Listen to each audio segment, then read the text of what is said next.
We have 78 people already joined. So I hope today's presentation and example will help both. We have a lot of VDOT staff as well as consultant partners. So hopefully the today's training will help both the VDOT staff and consult partners to develop forecasting as well as reviewing the traffic forecasting memo. Idea is to be consistent throughout the state. We have several presenters today.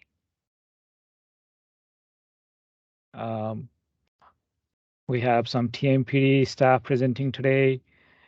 JJ Jangwook Chan and Srihari are going to discuss about planning data sources, what data sources we're going to use for traffic forecasting. Pang Zhao are going to discuss about the modeling, traffic for travel demand modeling stuff. From Kimley Horn, we have 3 people presenting today. Omar going to discuss about the updates on IAM, traffic forecasting guidebook. Andy Nagel and J.K. Fred going to discuss about, they're going to go over some examples that will help everybody to understand the process of developing traffic forecast. So today's agenda, as I mentioned before, Omar going to go over the background and purpose, and also some updates on IAM and traffic forecasting guidebook. Our plan is to release the updated traffic forecasting guidebook sometime in January. JJ's group, I didn't want to steal his thunder, but JJ and his team has done a very fantastic job in developing a new tool, a pathway for planning.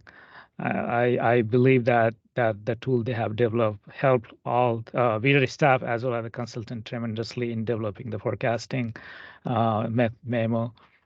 And Pong going to discuss about travel demand forecasting. Kim Leon team going to discuss more about the examples. So before we start the presentation, some housekeeping item here. The mics will be muted and camera will be off. We're going to continue to monitor the chats for any questions coming you have, but we're not going to be probably we're not going to be answering the question right away. We're going to wait at the end of the presentation to answer the question. There may be some answer we may be able to provide during the chat. Presentations are available to download as well as the training video. And we are also providing the certification with the PDS credit. For that, Omar gonna drop the link we need to fill out the form, I believe. So we're gonna provide the link to the form. You need to fill that form out, and that will help us to help to provide you the training certification. So with that, I'll hand this presentation over to Omar. Thank you, Sharad. Jack, if you wouldn't mind dropping the link to the PDH form in the chat for everybody to fill out. All right, so brief background of what traffic forecasting is and the importance of it. State, federal, and local laws require that the transportation planning and programming and project development efforts assess current, existing year, or future short range and future long range years, which require traffic forecasting. Traffic forecasting directly impacts the traffic analysis results, since it's the base or foundation of your traffic analysis and future recommendations. And it's worth emphasizing that the number one factor affecting your traffic analysis results is going to be your forecasting volumes, which are the foundation for all future analyses.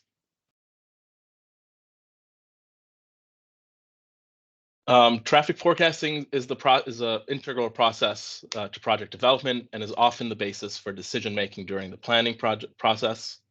It's vital to VDOT that forecasting be done in a consistent manner and that decisions are well corroborated and documented. And I think the second point here is very important, because many of us here on the call have probably seen adjacent projects, similar areas, similar volumes that somehow come up with very different forecasting volumes. So it's very important to maintain consistency across the state, which has historically been a little bit of a challenge. As far as the purpose of the guidebook, so a couple of things that the traffic forecasting guidebook does is it offers guidance and techniques applicable to traffic forecasting. It also offers a process to conduct the forecasting analyses. A couple of things that it does not do is it specifically address environmental studies. So it treats, or it provides the vehicular traffic forecasting that environmental analysis would use, but it doesn't include all of the forecasting that may be required for an environmental study. It does not specifically address the process of building and analyzing the transportation demand models. That's included in the VTM, the Virginia Transportation Modeling Policies and Procedures Manual. And it does not specifically address traffic analysis methodology, and that's included in the TOSAM. So it's a piece of the bigger pie in traffic analysis and safety analysis. So when we started this process earlier this year, the first step was to update the IIM related to traffic forecasting, and that was the TMPD 7.0, which will be released as 7.1 with the update. A couple of the highlights of what changed are on the screen now. We'll go into them here in a minute. Generally, we updated the approval authority table to make it a little more easier to follow and easier to maintain. Expanded on accounting for approved background projects. We added some language requiring consideration of a TDM for a wider range of projects. Added some language for documentation and review of traffic forecasts. Removed a rather large section in the previous IIM, specifically talking about COVID and COVID-specific guidance, and replaced SPS with P4P. So SPS was the statewide planning system, which was a Microsoft Access-based tool, which is now replaced with the Pathways for Planning tool, which Sri will present on here in a little bit. So as far as the approval authority, if you were familiar with the previous IIM, it was more of a paragraph, a little hard to follow. This breaks it down in a little more detail. So the most important point to highlight here is that second row, which really states that any project that uses a travel demand model will have to be reviewed by the district transportation planner or state planning director for any TDM project. And then following that, we have a breakdown of various project types, whether statewide and regional planning, corridor planning, design and implementation, environmental studies, and TIAs. A couple examples of what those projects may be, and then the columns for VDOT maintained roads that are not National Highway System and National Highway System column. So for those that don't know, the National Highway System is a system of roadways, significant importance to the economy, defense, and mobility of the United States. It's not limited to just interstates, as many may think. It includes different arterials and roadways connecting to the interstates, and there's approximately 3,500 miles of NHF highway in the Commonwealth. Second change that we did was expanded on accounting for approved background projects. So the first bullet is what it was stated as in IIM 7, which just said the PM will consider any planned land use changes that may affect the project, which was expanded to the second bullet.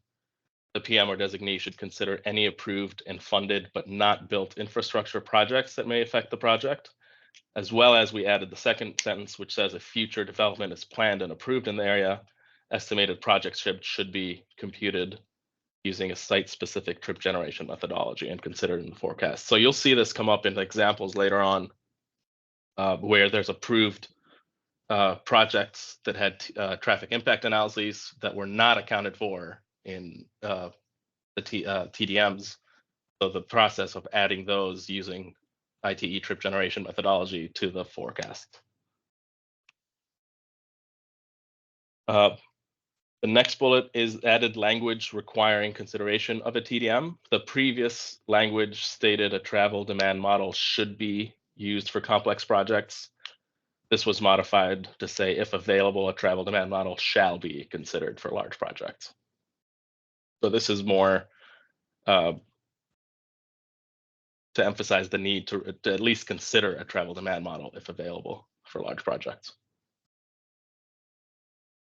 We also added language for documentation review, and you'll notice throughout the presentation that we will emphasize the importance of documentation to maintain consistency throughout the Commonwealth. So we added the bullet below, which says TMPD model and accessibility staff will assist in the review of the final growth rate generated by travel demand models and the projected volumes that rely on these growth rates.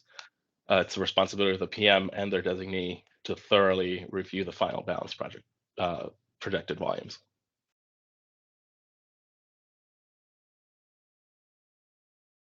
Like I mentioned earlier, the COVID section, which was a rather big section of the previous IIM, was removed and replaced with the bullet that you see here at the bottom of the page, which just states that traffic data collected during the COVID-19 and recovery period, which is estimated between March 2020 and December 2021, should be considered an outlier and not included in the trend analyses.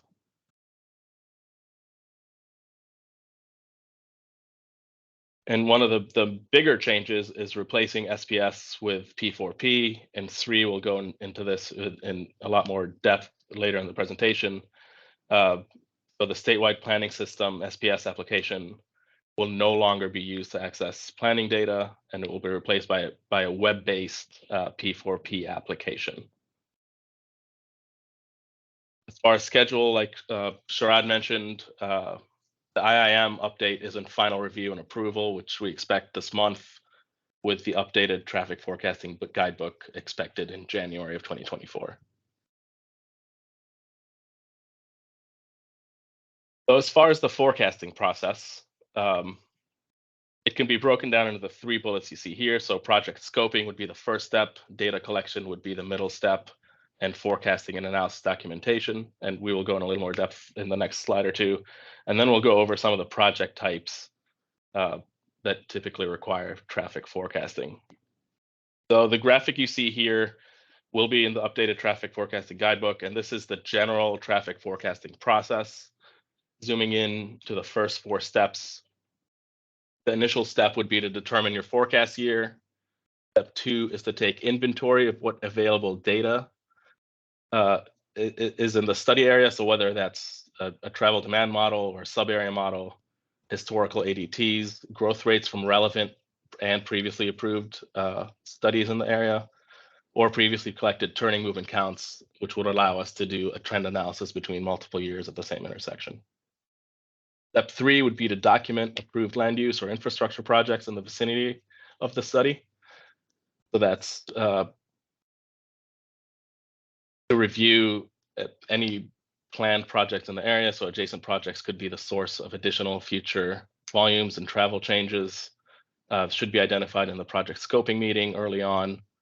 And then you would categorize planned developments as speculative, assumed, or known. And you would categorize planned projects as funded or unfunded, or constrained and unconstrained. And after that step is when you would identify the data that you would still need to collect to move forward with the study. And that's this step is when that would happen. The second portion of the flowchart would be to develop the growth rates using the identified data sources. So whether that's a travel demand model, where you would confirm the validation status, confirm that the constrained and funded projects are included, update if necessary, and then calculate the growth rate based on base year and future year. Historic ADTs would allow you to calculate 5, 10, and 20-year trend analyses, similarly turning movement counts. And then you would evaluate growth rates from other relevant studies in the study area. Step 6 would be to verify which methods best capture growth. So that is to look at your growth rates and confirm that all of the adjacent projects and constrained projects were included in the growth rate. If not, at this stage is where you would do trip generation analyses to add developments that were not included in your background growth rate. And again, step 7 is documentation, is the importance of documentation and submitting everything back to VDOT for review, or to your PM for review and approval. So some of the project types that may require traffic forecasting is so planning projects. So this is statewide and regional planning, typically updated every 3 to 5 years. So These projects are things like VTrans studies, the Loudoun County countywide transportation plan, excuse me, various OSARs and IARs. Traffic impact analyses here would be the bigger analyses that you would see similar to the Amazon developments in Arlington a few years back. Design and implementation projects. So this would be design and implementation of smart scale projects would be an example, or capital projects, location and design projects, or construction and maintenance projects. And finally, environmental studies, and would be generally related to the NEPA component of traffic forecasts. So anything related to transportation technical reports, the TTRs, and forecasts for noise analyses and Entrada, which is not specific in the traffic forecasting guidebook, but would be a part of the forecasting process there. So jumping into project scoping. So for a typical study based on TOSAM, you see here in the flow chart, there's two scoping components. So there's the larger umbrella scoping, project development scoping process, which includes everything you see here on the left in blue, and then the traffic forecasting scoping, which is really just a piece of the pie in the bigger picture.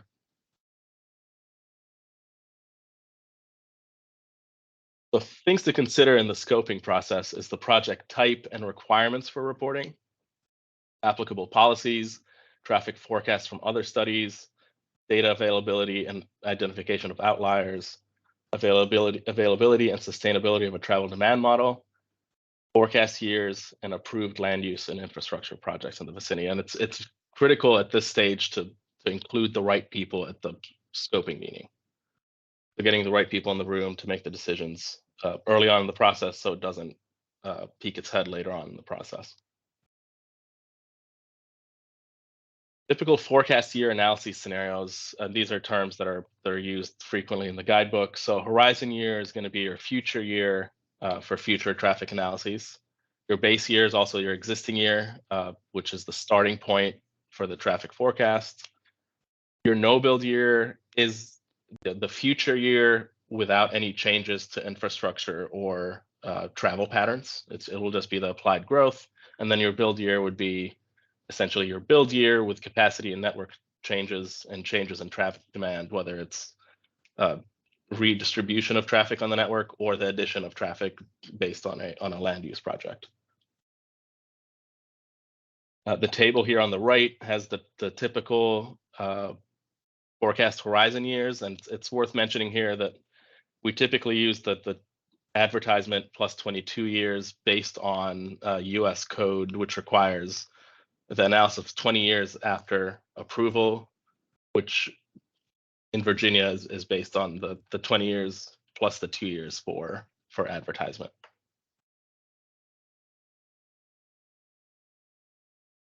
So selecting a forecast method. So a trend analysis is always recommended. It's rather simple, and you'll see how easy it has become with a P4P application.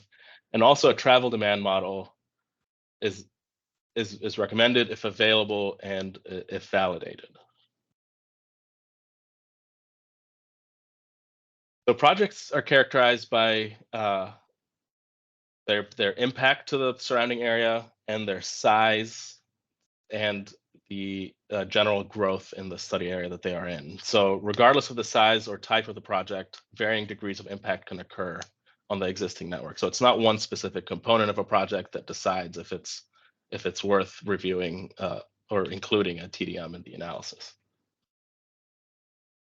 So low project impact would be project improvements are not expected to significantly impact travel patterns. So this is intersection turn lane improvements, freeway ramp acceleration changes.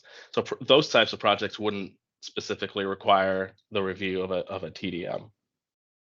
Medium project impact would be project improvements are expected to impact existing travel patterns and future traffic growth. And this would include things like roadway widenings, transportation network improvements, corridor-wide intersection improvements, so rather larger scale projects, and applying a validated travel demand model may be needed for these types of projects.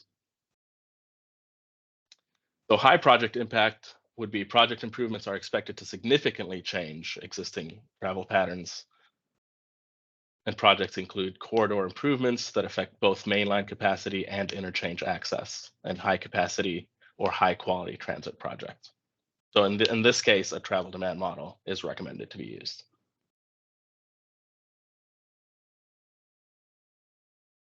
So applying a travel demand model based on project size. So for non-land development projects, if it's a small project impacting a handful of intersections, it's unlikely that it would be required. For larger projects, which would be more of a corridor-wide or network-wide project impacting many intersections, it would be recommended. For land development projects, the threshold that was identified was the 5,000 trips. So less than 5,000 trips, daily trips, you wouldn't have to consider a travel demand model. Anything larger than 5,000 trips would require a travel demand model. And specific to the location of the projects, if you break it down into stable growth areas and high growth areas, stable growth areas would be anything with 2% or less growth over the recent years, would not require it. But areas that have high growth, 2% or higher, based on historic counts and land use data, would require it. It's important to note that you should always use a travel demand model if available as a data source at least. Applying the model is dependent on the project impact and characteristics, but if it's available and easy to use, it's always recommended to use it as a data point. So now going over to available data sources. So understanding the different data sources available in Virginia for traffic forecasting applications. So that's field collected data, planning data, and travel demand data. And then also understand the difference in the travel demand models that are available in the project area. And we'll go over that in a few slides. So available data sources are field data collection. So this is your TMCs and your classification counts, usually readily available and at low cost. VDOT and publicly available planning data. So this is your VDOT historic traffic counts, P4P, and economic and demographic data, and then your TDM sources there on the right. So really what we want to highlight here is the VDOT pathways for planning, which is the biggest change that we have as far as data collection. I'm going to turn it over to Sri to go over the capabilities here. Thank you, Omar. Yeah, so I will share my screen and hope you can hear me.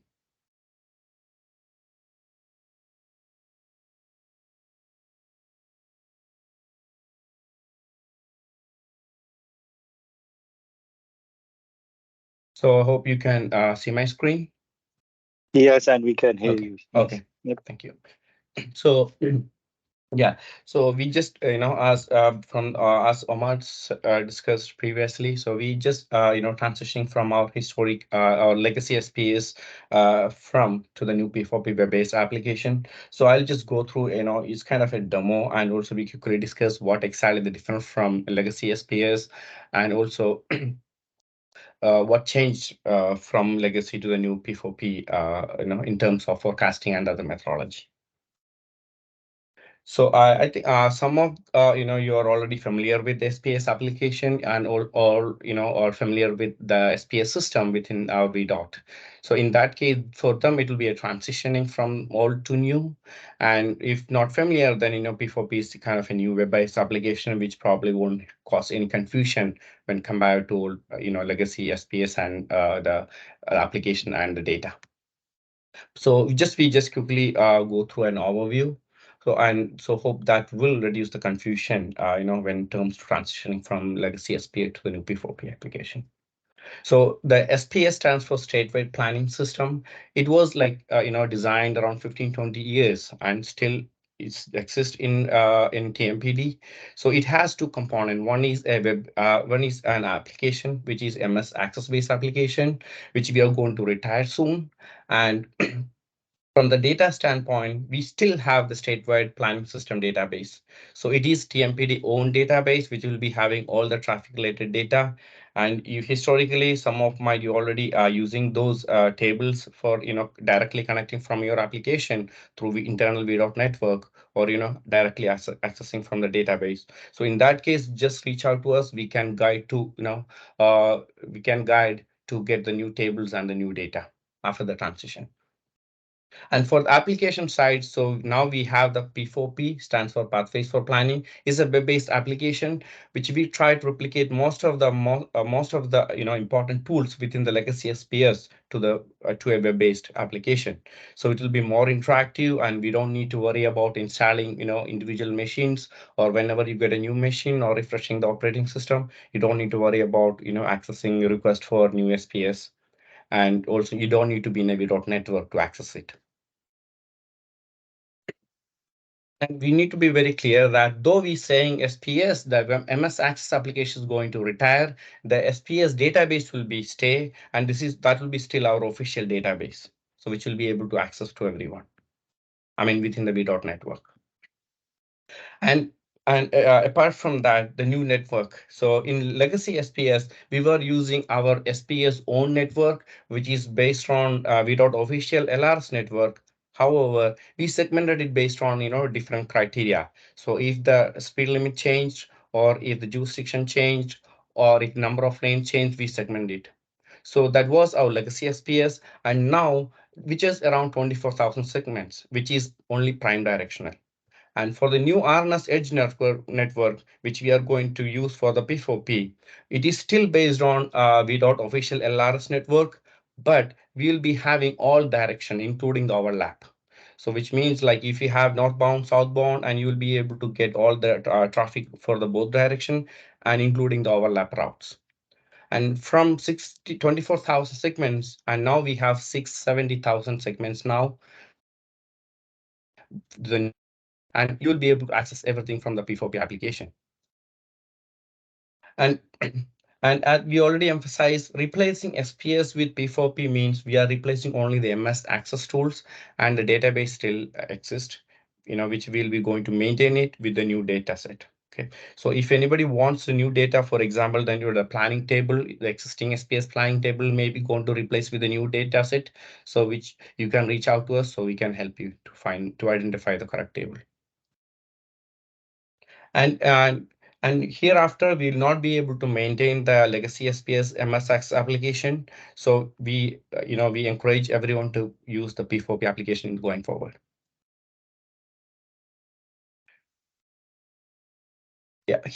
So now we are going to cover, what exactly, what change happened from the legacy SPS to the new P4P methodology. So here is the complete details. So for the legacy SPS forecast, how we have done is historically, we always give the weightage to the user or planners entered data based on the studies.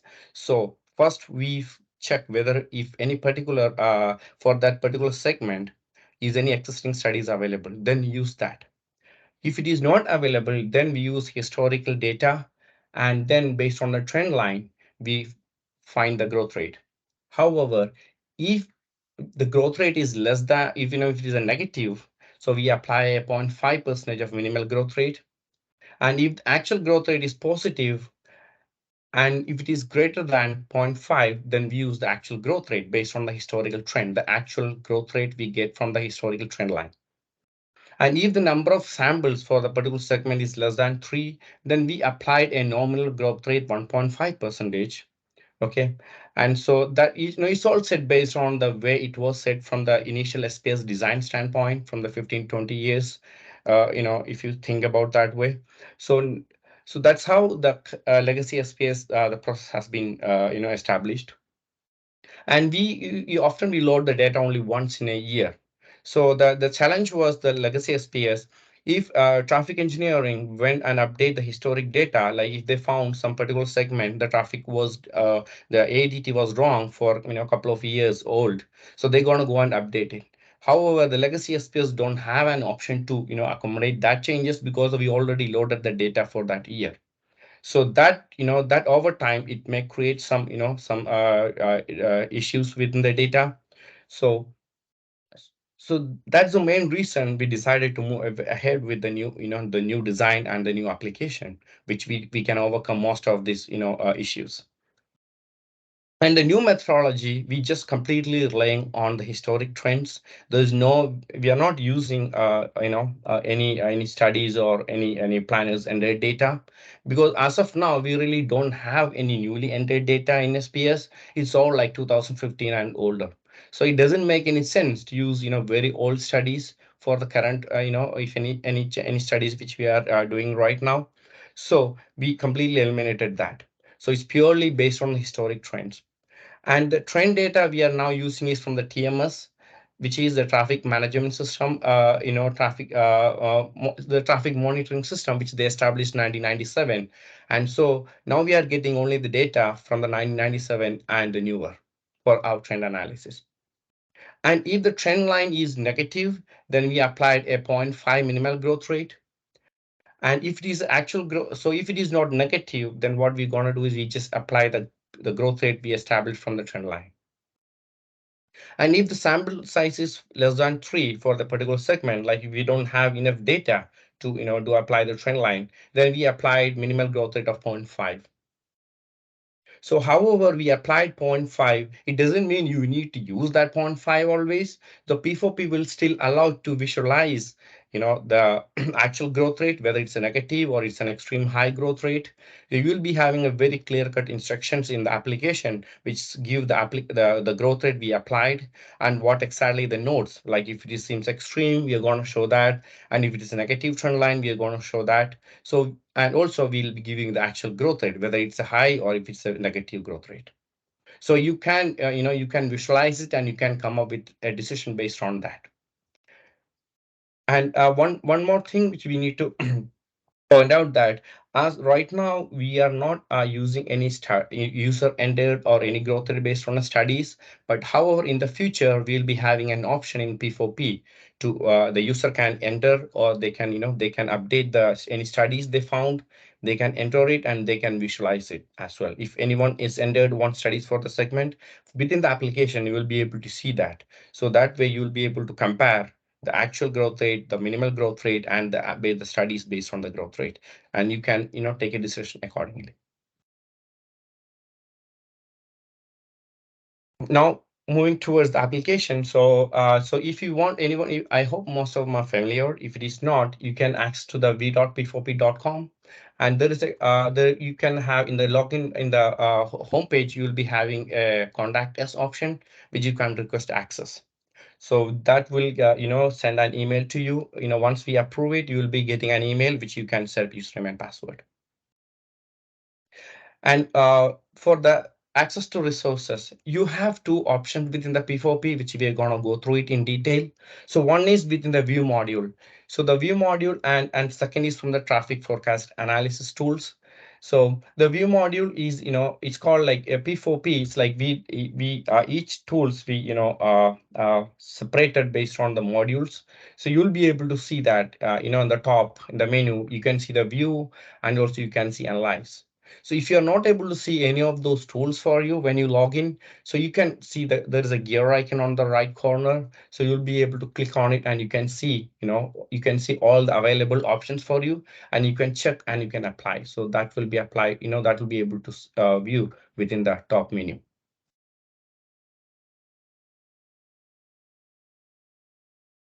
So within the view module, so we'll be able to access the data. One is we have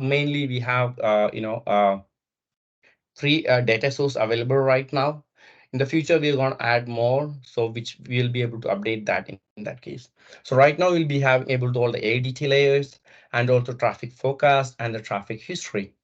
And you'll be able to, you'll be having the basic map navigation. It's basically the legacy SPS was purely data centric. So you'll be having, purely based on the selection. There's no way to visualize the data other than some link to the Google Map external to see the Google Map, that particular, the area. But now the P4P is purely a GIS centric, more into the GIS aspect. So you'll be able to, identify, you'll be able to select the segment based on the jurisdiction and the route name, or you'll be able to see to select that segments within the map itself.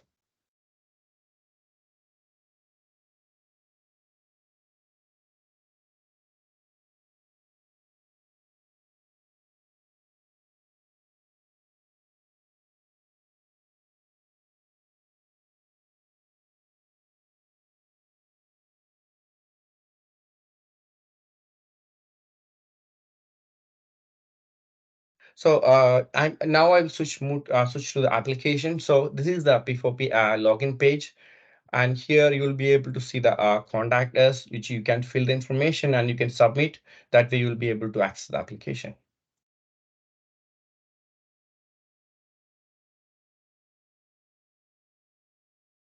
So here is the view module and the analyze module, which we'll be able to explain later. So if you don't see any of the tools here, so you can access these modules and you can select what exactly which modules you are interested in and you can apply. So that will be available in the top menu. And so this is the view module, which will be able to access the data as a layer. So there is an option for add layers, and add layers under traffic volume and capacity. You'll be having the traffic data. So you have the ADT and traffic forecast and the traffic history data.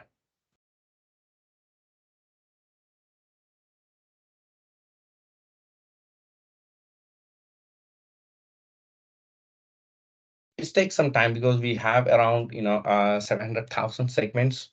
So yeah, so this is the three layers which we have for mainly for the traffic forecast, traffic related purpose. So we have ADT, and you will be able to see there are a couple of options which you can click on the identify and see the information about the ADT. So we have all the latest available year and the ADT and the quality code and the basic information for that particular segment. And you will be able to access, once you click on here, you will be able to see the metadata. So you can see, when we have updated the data and what are the field descriptions if you have any confusion or, if you have any questions. And it will be able to give basic metadata about that particular layer. And also you'll be able to download those data. So you have, CSV and geodatabase, ShareFile and GeoJSON. So we have 4 options to download the whole data set if you want. And it's applicable for the traffic forecast as well. So in the traffic forecast, it's a bit tricky to.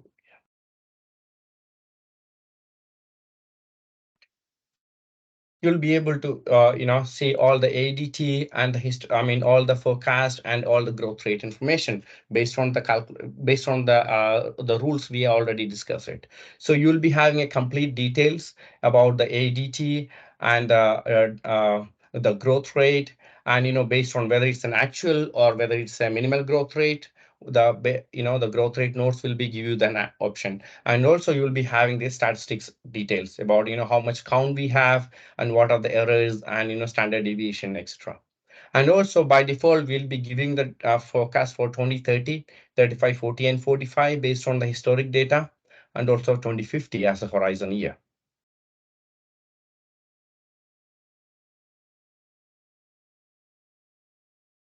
And we have the traffic history layer as well. So this will provide the complete history of the traffic ADT and history for that particular segment. So if it is available, so from 1997 to the latest year available, we are going to provide the data. So this is coming from the traffic engineering data sets. So it's we are not doing any changes here. If once they publish the data for that particular year officially, they publish the traffic data, we are going to get the data and then put it in the P4P so you can access it. And apart from that, you will be having some some identify and the LRS query and query builder tools, which you can explore later. In that case, we'll be able to select multiple segments and you can visualize the data within the application. So you don't need to have go to one segment and get the data. If you want, you need to select the multiple segments. So you may be able to select, draw the lines and then find the data within that, and then you can apply and get the data.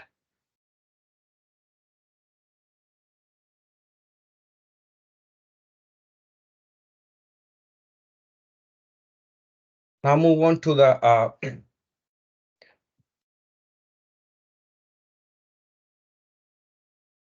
analyzed module. the traffic data and the forecast tool.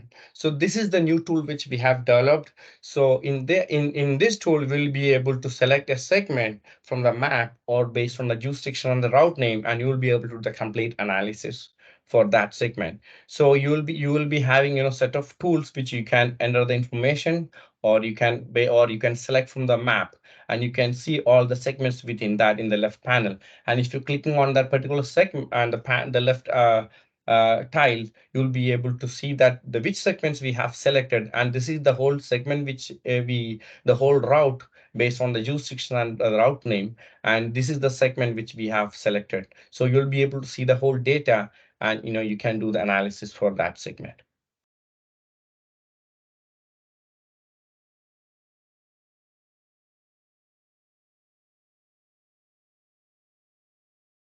So the analyze tool will be available within this module. So here, if you see analyze, so you can see all the tools which is available.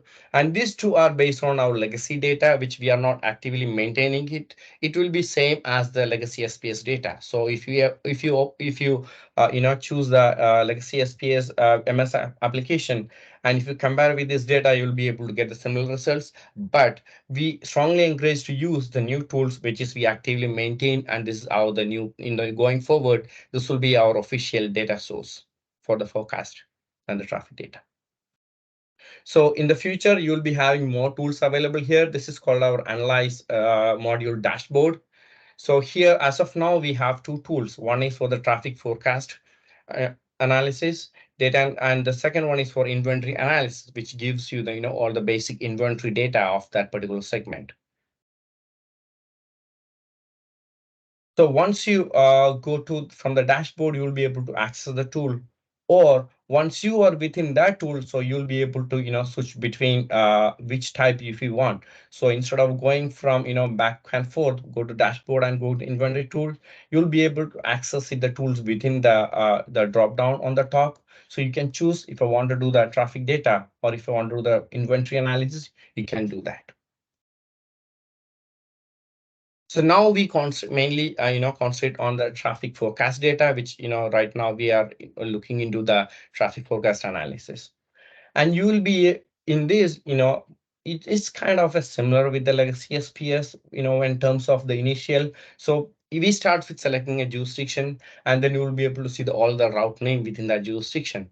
Or you can select from the map. And if you wanted to, if you are familiar with this area, you can go to the particular area, and then you can click on it, and you can able to see that data. And we have some basic map navigation, like if you can see, if you know the lat long values, you can enter and search. So the application will be zoomed to that area, so it's easy to find which area you are looking for. And then we have basic map navigation, including some of the layers, which if you wanted to enable it.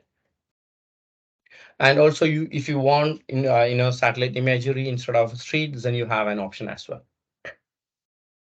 So now let's move to the real data analysis section. So first, what we do is we select from the jurisdictions. For example, we as we already said, you have two options: one entering from the route info or from the map. So first, we go through the entering the route info mode.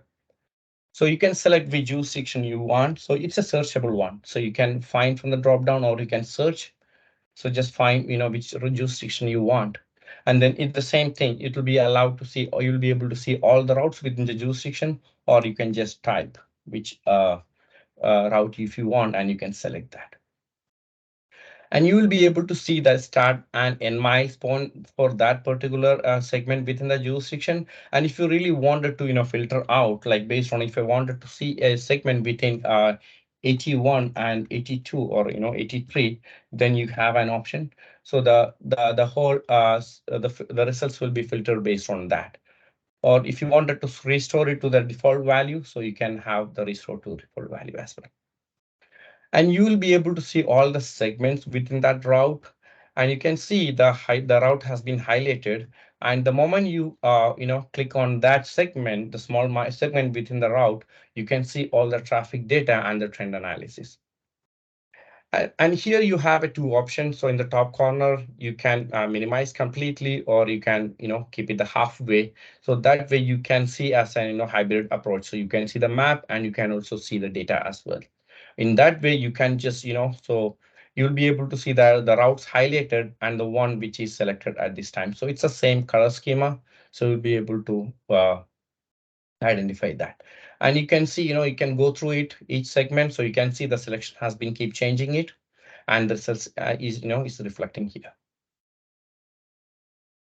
Now we move to the real analysis results window. So this is the analysis results window. You have a couple of options here. So we have the complete traffic data available in the left in a tabular format.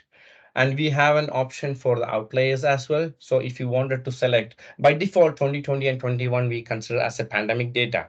So the whole the trend line and the forecast is based on that. But however, if you wanted to include that data, you are still you can check, you can make it, you can take out from the outlier. Then you can see that the trend line has been updated, and also you can see the growth rate is applied accordingly.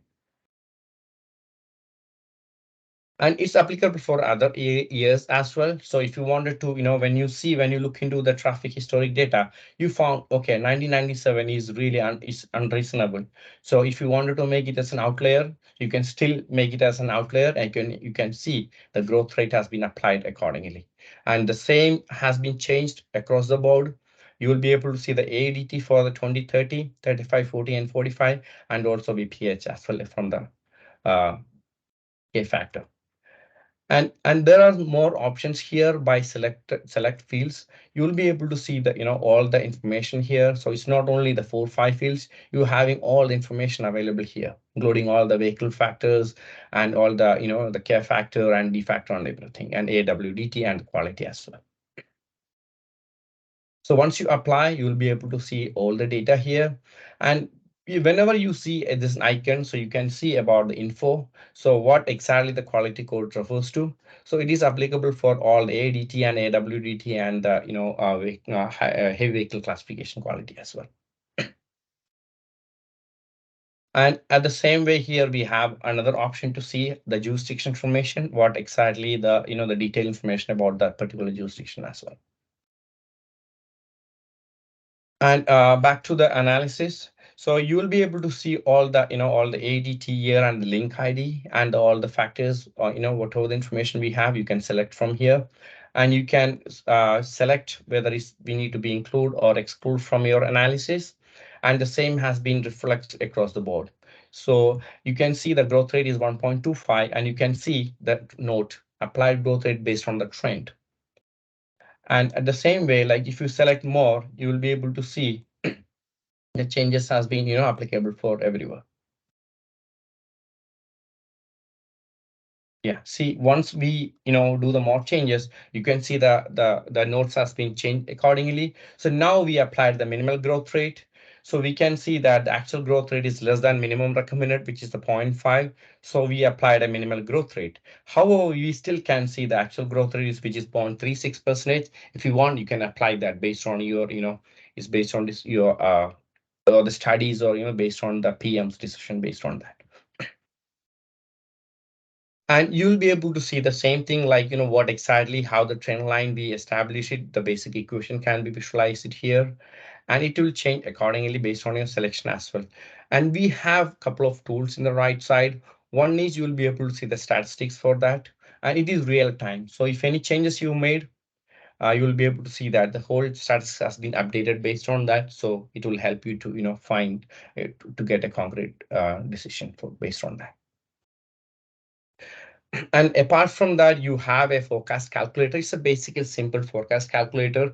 So though we applied 0.5%, if you wanted to know what is the 2050 forecast data, if I'm applying instead of for minimum growth rate, if I apply the actual growth rate. So in that case, you can apply 0.46 instead of 0.5, and you want to know 2045, you can calculate it. So this will be your forecast data based on the 0.45. 0.46, not based on the 0.45 minimal growth rate. And at the same way, you can calculate the growth rate as well. If you have the traffic year, base year, and the ADT, and the future traffic year and ADT based on the studies, you can come here and you can find the growth rate. So you don't need to worry about the equations or use any spreadsheet or anything. So you have a built-in calculator here. And then we have an export to CSV. So it will export the whole complete data set to in a CSV format. So you'll be able to see the whole data set, including all the fields within that. So if you can go through the comments. We have some additional information here in this export. So it will help you to identify what exactly.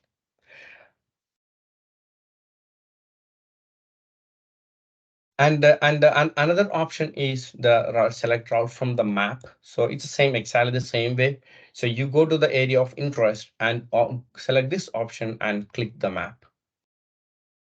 The segment, if you click, so you'll be able to see the whole jurisdiction. Within that jurisdiction, you'll be able to see the data. And once you select the segment, you have exactly the same data, and you can do all the analysis as well.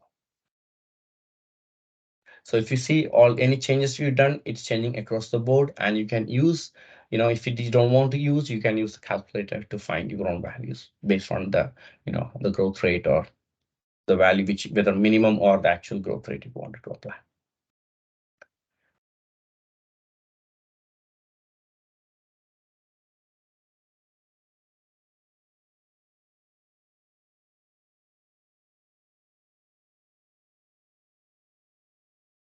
So now, now back to the slide. So now the what are the tools which we have shown here is available right now to the users, which is in the P4P production. And I wanted to just quickly show the inventory tool as well. So you'll be able to see that.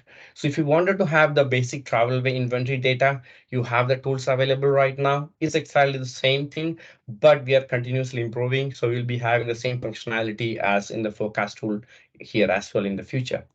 So if you can select any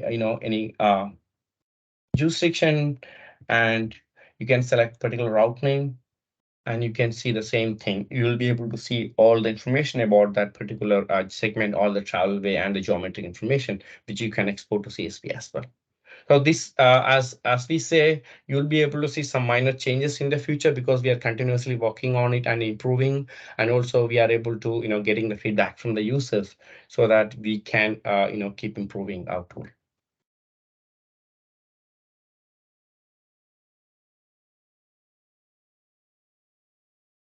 And then moving to slide, so we need to discuss. So now we're going through the additional feature which we are going to implement in the future. So in the future, we'll be able to switch the direction. Right now, like if the user wants to have the northbound, and if you wanted to see the southbound analysis, they have to search the data within the, whether they have to select from the map or they wanted to select from the, list of the routes from the drop down. So we are trying to give an option where they can switch their direction. So that way you can just go back and forth with the prime and non-prime direction and do the analysis together. Or if you wanted to get the combined traffic data, so that way you'll be able to get that quickly instead of going back and forth and selecting the opposite direction again. So we are gonna push that changes in the future within a couple of weeks. And also we'll be having two most important option which you will be able to do within the application, saying that within the application you will be able to see the additional tools here where you shall be able to report any data issues, or if you found particular year is the traffic data is unreliable, or you wanted to make it as an outlier, or you wanted to find, if you wanted to report any data related issues or any comments, we'll be able to submit within the application so that we can review it and we can take necessary actions accordingly.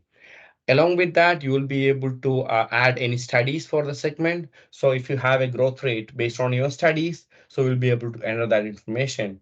So others can see in the same time, others can view the studies as well. So if you have multiple studies for the same segment, you'll be able to enter it and you will be able to, everyone can see that. So in that case, they can use the trend line, or they can go and see the growth rate based on the studies, or they can use the model modeling, or they have the multiple option to get the data and take the final decision.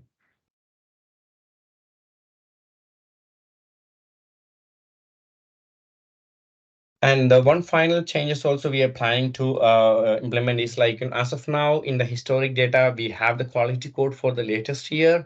So we're going to implement that within the data layers, the attributes table, which you will be able to see all the information for the historic data ADT quality code as well. Yeah. So these are the couple of changes which are going to implement in the future. So keep on once we have developed that and we tested it, we'll be moving that in the prod, and we'll be able to see that within the login page. Once you open the application, you can see the most recent changes in a pop-up window, which will be able to see what changes we have made, the most recent changes within the application. Yeah, that's all from my end. Omar, you want to take over? All And right. if any questions or anything, you can put it in the chat, I think so. Yeah, thank you, Sri. So back to the topic of data sources in the Commonwealth. So the map you see here covers or shows the locations of the 15 TDMs in the Commonwealth. And as you can see, there's a couple locations that are shared with us and neighboring DOTs. So what you see is our partners in the Southwest there share their models are maintained by the Tennessee DOT, and then in Nova it's supported by the Metropolitan Washington Council of Governments. So a couple of things to consider with TDMs, excuse me, is if there are multiple models are available, and if the project location is within the coverage of an area or an MPO model, then that model should be used because it's likely to be more detailed and include more up-to-date projects in the vicinity. And then the application of any alternative travel demand model should be discussed thoroughly and agreed upon with VDOT early on in the scoping process.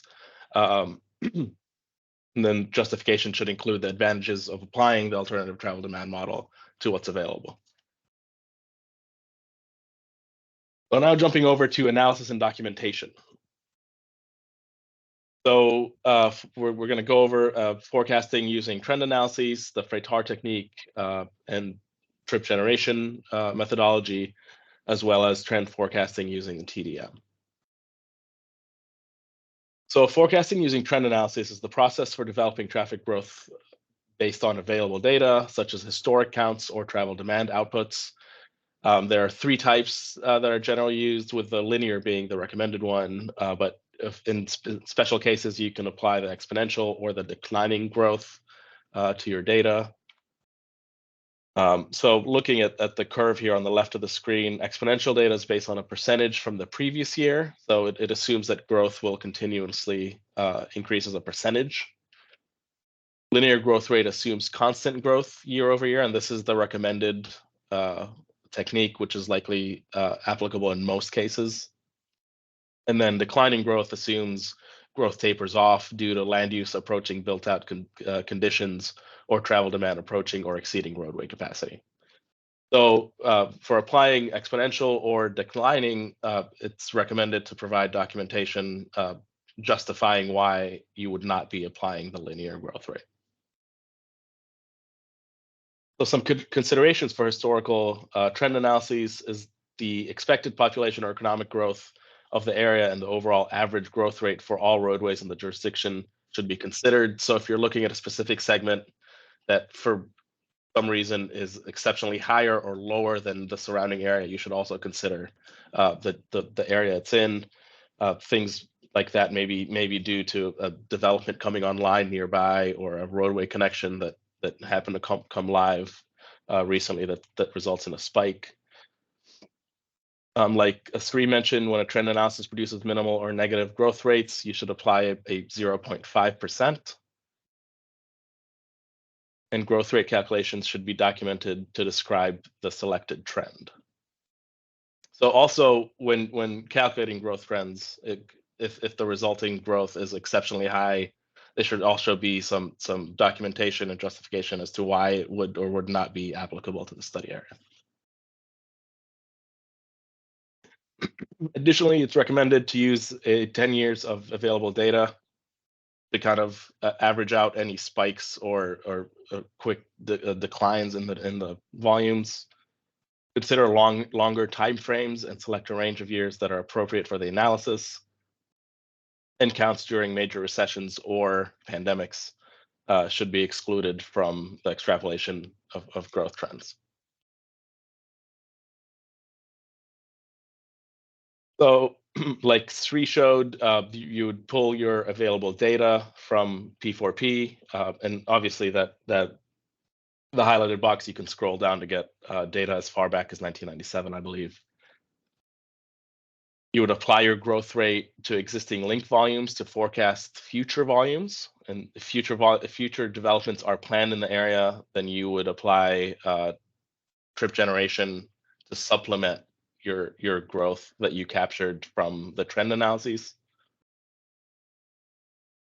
And then you would convert your daily link volumes to peak hour volumes using K-factors and diurnal curves. And then you would balance, if you're on a freeway, you would balance your main line with on and off ramp volumes.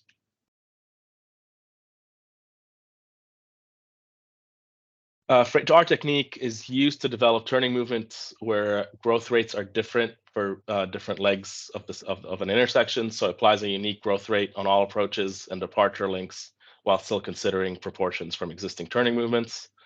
Manual and spreadsheet tools are available to do this. And I'd also like to note that there's a tool, the D-Light tool is also available at a micro level traffic forecasting designed to balance and traffic volumes for up to 10 intersections.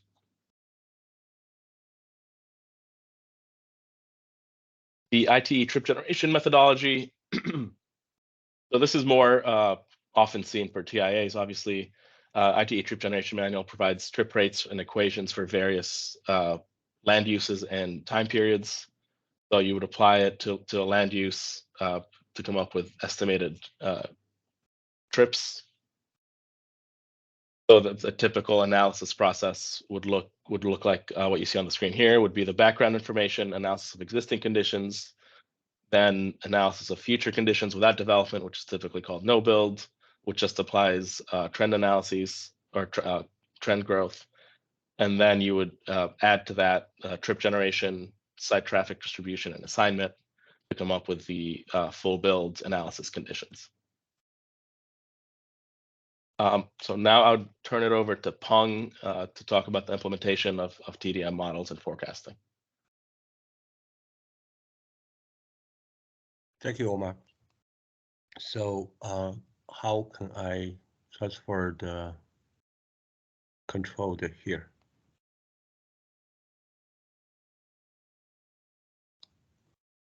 You can just share your screen. Okay, I can share my screen.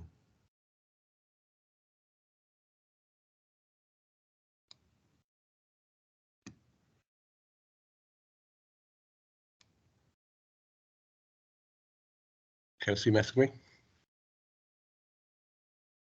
Yes. Okay. Thank you so much for this opportunity first, and I will do my best to make it quick. For the traffic demand model implemented into the traffic forecasting, and the first, before we really started, I want to emphasize the two ground rules. One is model request, and because my team is receiving multiple model requests once every project is going on, and from consultants or from the project manager, from VDOT, everything together. The rule is any project sponsored by VDOT, we're going to provide a model. But if a project sponsored by localities like a county or MPOs, you need to contact with MPO to ask for a model. Sometimes the MPO will forward the model request to us. That is the normal procedure. We will receive the confirmation from MPO, then we can provide the model. Otherwise, you have to let the MPO know you requesting model and to do the project for the localities. That's one rule. I hope everybody pay attention to that. The second rule is Here I'm talking about the following 10 minutes. I will talk about the model implementation for the traffic forecasting. But the result from the model, whatever the growth rate or the volume or everything like that, is just a methodology or procedure. I tell you, we think it should be correct to be used model for traffic forecasting. It not necessarily means after you get the result from model, you have to use that, either the growth rate or the final volume. It's up to the project manager from VDOT and the team from consultants, internal discussion, and to adapt whether they adapted this growth rate or the final volume, whatever it is. Okay, the next one is based on our past several months, and we already encountered several situations how the consultant using the model or how they want to use the model. It's mainly divided by two scenarios. The first scenario is a multiple consultants say, okay, we're going to use the model and we will definitely copy the model result, whatever the growth rate is or the volume is, we're going to use directly in our forecasting. That's one scenario, maybe like a 30 to 40% project using that. And the scenario 2 here, I mentioned this, is we realize some consultants have some limitation on the capability because they don't have the modeler or they have limited capability for the model calibration, validations, efforts. So we provide this methodology or this procedure to help them to, for a relatively easier modeling work compared with the scenario 1. The scenario 2 is limitation is the consultant will only using the model output as a referencing, but never directly copy or directly using the volume from model. So I will give you a little bit more detailed explanation later. Sorry. Okay. In this slide, the most important, you know, that using the traffic model in trend analysis, and you need to make some modification and some type of calibration or validation efforts. But the most important is the model output, never directly using the model output in the traffic forecasting.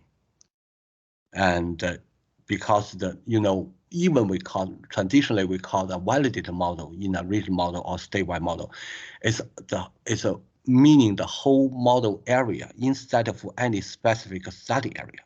That's the reason when we talk about scenario 1, once you want to directly using the growth rate from model, you have to do some validation or even calibration work on the study area, and to meet the criteria that we think is acceptable. This is the criteria we mentioned for scenario 1. I realize, in the past several months, multiple consultants are trying to use or referencing our model development policy manual and to validate the model in study area and try to apply the model growth rate into their study. But the inconsistency things is they are using the most like a regional model validation standard instead of sub-area model standard. You know, the sub-area model mostly focusing on the study corridor level or whatever, multiple intersections, interchange area, which exactly meet our study criteria here. So I want to emphasize here, all our scenario 1s, if you want to use the model output directly, the growth rate, you have to meet this table. And this table is in our model development policy manual on page 211. It's focusing on the corridor level study. It is a sub-area model validation criteria. And it's by function classification. And here is a little bit the explanation how you apply data validation standard. Assume in an example interchange here, we have let ABCD count information on the interstate, and we have E and F on the major arterial count information. We also have IJHG for that ramp volume count. Once you apply your validation criteria, remember the first table one.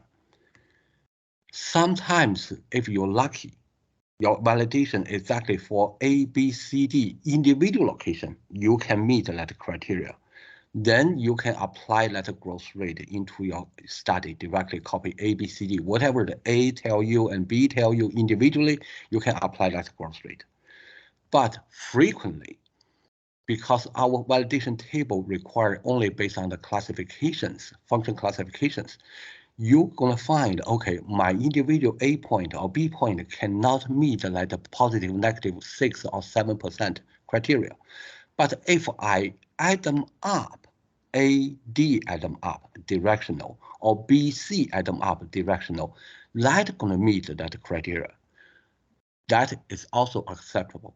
But once you got that growth rate from the model, because you merge B and C together and A and D together, the growth rate how to be applied in the study is both B and C location and A and D location. So what level the calibration or validation you can reach is controlled or decide in what level the growth rate you can apply to. If you have questions, just let me know, and once after the training or email me for this. And we have some special note for the travel demand model validation. For the corridor study, we don't use the root mean square error. That's the typical regular, our performance measures for the regional model validation. The root mean square error, the performance measure, is usually for the regional model validation. And we not required to use for the corridor study. So just keep in mind, if you want to apply the model directly using the table like in the first slides.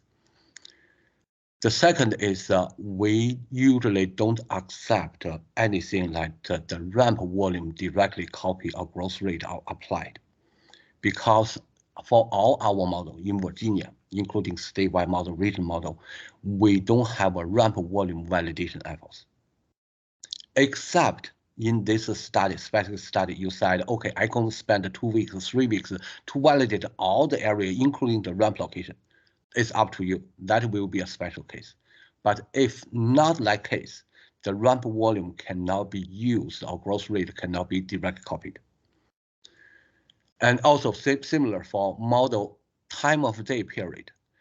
We don't recommend you to split the time of day of model. For example, even our model have AM peak, PM peak, and midday and nighttime. You said, okay, I only care about my study on the AM or PM. So I use that model in the PM or speculate AM.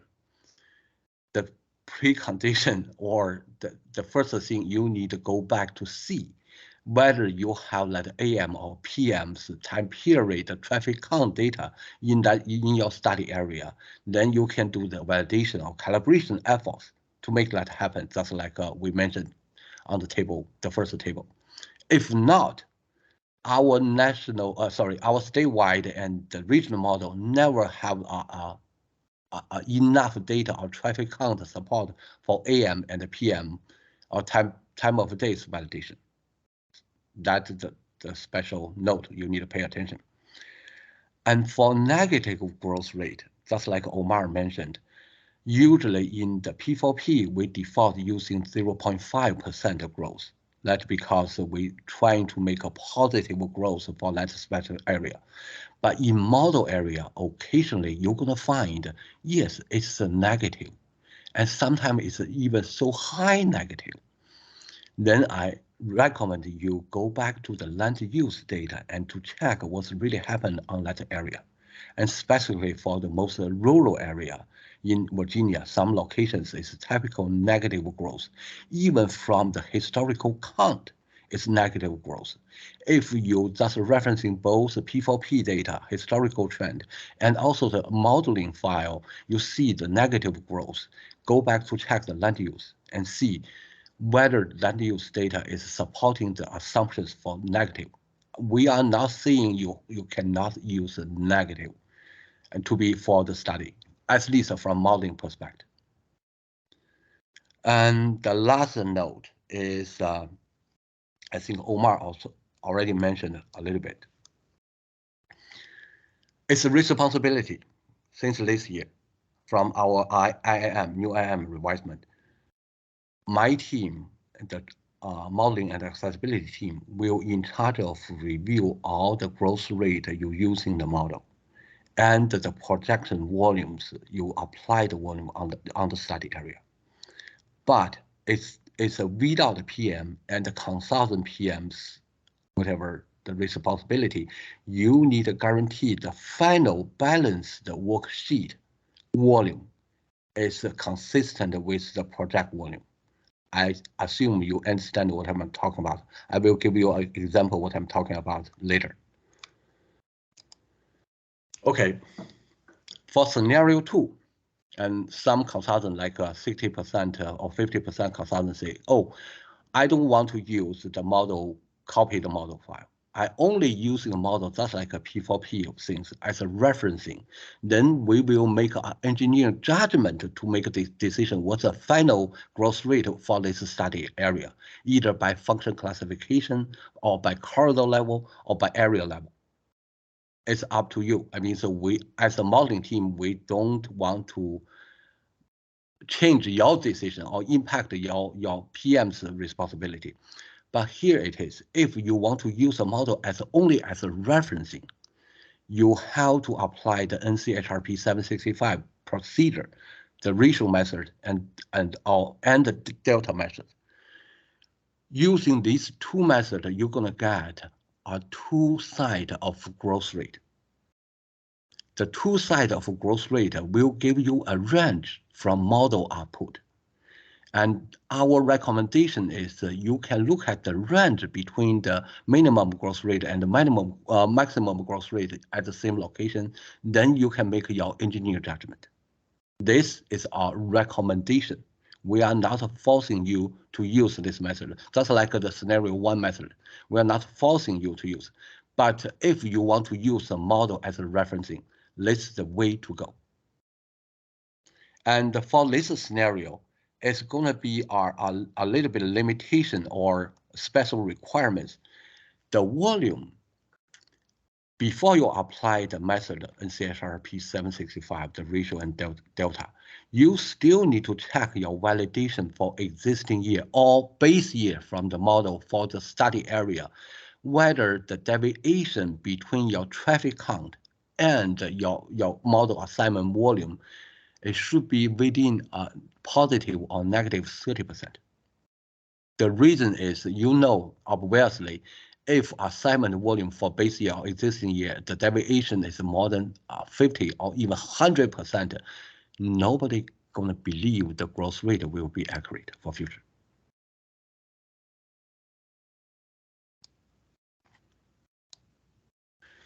Okay. This is an example. I believe that the consultant who participated today's training also for this project is also participate this training. This example for scenario 2. You see the study area and you see the different count locations by function classifications, right? Then you have different locations. You see the table. For example, you're using here is using MW Coq model. You have a field count. You have a model assignment at the same year. This we call it either base year or scenario year, whatever you call it. And you're going to find the difference, deviation is.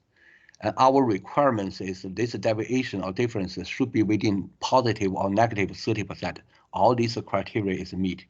So that means this model can be used as a referencing for your final growth rate decision.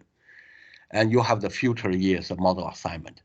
And based on the NCHRP 765 method, you're going to have using the ratio method, you have a growth rate like this. Using the delta method, you're going to have a growth rate like this. Between of them is your referencing range for your decision for the final growth rate. So that's what I'm talking about. Let me know if you have a question regarding this or the scenario 1. And this is an example I want to talk about that. Just like Omar mentioned, DLight provide a tool for Frata, right? And I also, like Omar mentioned, in our traffic forecasting guidebook is also have a manual spreadsheet tool for the Frata method, which is the tiny movement volume development for future year projections, anything like that. But occasionally we're gonna have such a complicated situation. For example, this case, a typical Bowers Hill interchange. We did that before. This one have 7 legs. I mean, typically let the tool provide 3 leg or 4 leg or whatever, and at the most it's a 5 leg, something like that.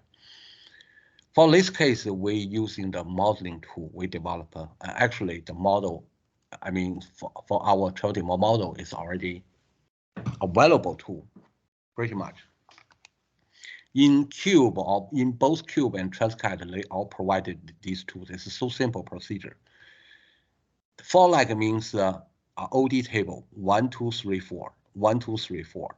From direction 1 to direction 1 is a U-turn. From direction 1 to direction 2 is maybe a left turn. It's up to you decide which movement it will be. And direction 1 to 3, direction 1 to 4. That's a typical intersection, 4 legs. But for that case, we have 7 legs. The 7 legs means we need to have 7 rows and 7 columns. It's just exactly the same idea as the 4 legs, but it's such a simple thing for us. If you have a difficulty in a complicated intersection, the 5 leg or more than 5 leg, this is unlimited for us. We can have more than 5,000 legs. There's no limitation in modeling team. So I just want to show you a little bit example how quick they are. This is the example that I mentioned, the 4 leg. Can you see my screen? Yep, Yes. I can. Yes. For the 7 leg, for example, we have the input data, right? We have original. I just default all the volume, existing count volume by different turning movement is all 100 or 100. And I go back to set up the target value. I mean, so for each direction, from 1 is a departure directional, is a leaving departure 900 and receive 800. That's a regular, I mean, the intersections information. This is the target volume for future year, whatever you already decide through the traffic forecasting, and after the balancing things, you got the receiving and departure volume. Then you just go back to this tool and double click this one. 1 second later, you're gonna get the full, we call the converged volume side. From direction 1 to direction 6 is 163, and all the final volume is constrained with our original side. So that's an example I'm talking about. If you have a modeler or you have a more complicated intersection, it's beyond either DLight or the manual tool in traffic forecasting book provided. Tell your modeler, they can handle this easily. And the next slide, sorry. Here is I'm talking, we go back to the topic, the balance sheet things. You know, for the past several years, we have been working with our environmental colleagues for the NEPA study, typical NEPA studies. And when we're talking about the balance sheet, is all the projections is ready, and the consultant we're working on to balance because the major segment volume was projected, but through the intersection or interstate or interchange, they need to be balanced because the car cannot be disappeared in the middle, right? In the middle road. So when the balance sheet from consultant provided, mostly is the draft input for their either with a model or synchro model or whatever the model they want to use, like the input data for them.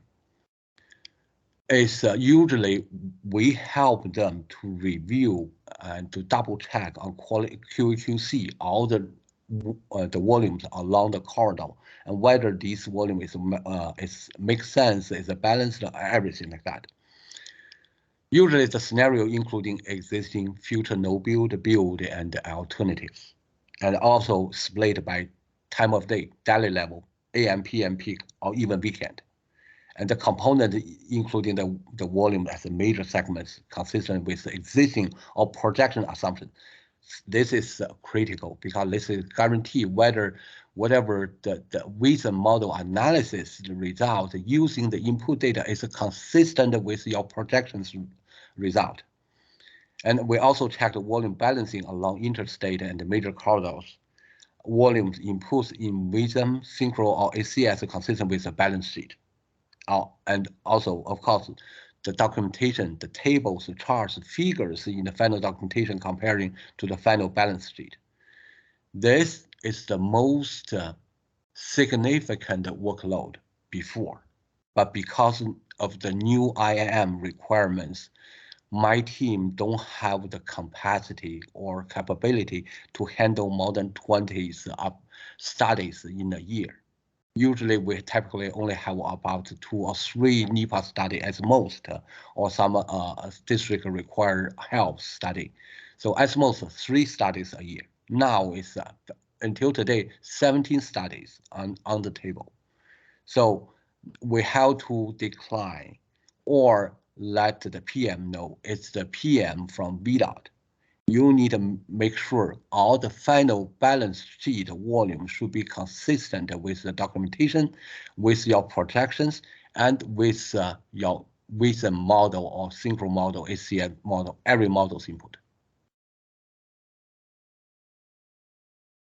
And this is the example balance sheet I'm talking about.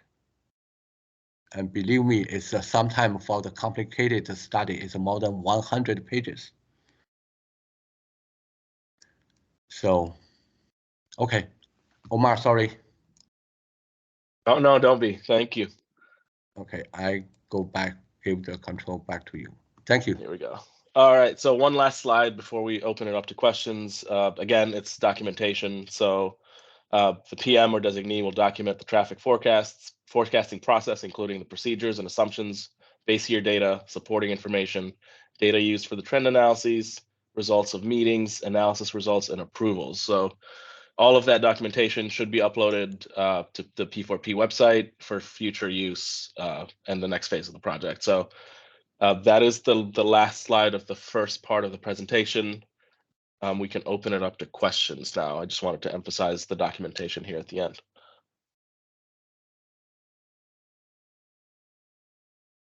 So if you have any questions, please unmute yourself.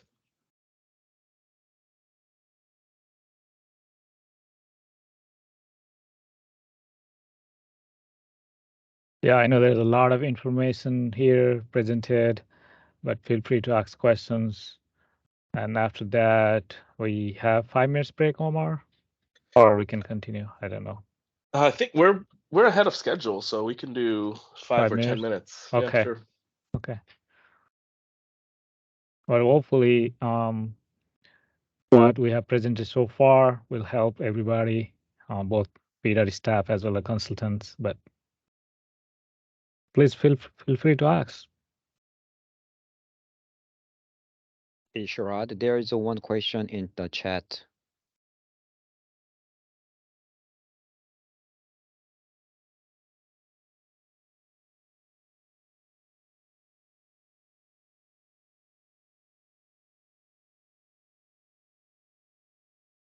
Hi, Sharad. Hey, Omar.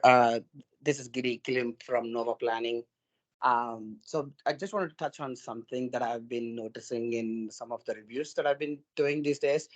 So I see several types of forecasting memos put together, and quite a few of them don't have any supporting attachments. So we have to go back and ask them, please provide this, plus provide that, because it's only tables and some figures in it, but the back end calculations are not included. Do you guys have any sense on standardizing what what should be the basic attachments that consultants can think of, so that the review process becomes a little bit more easier.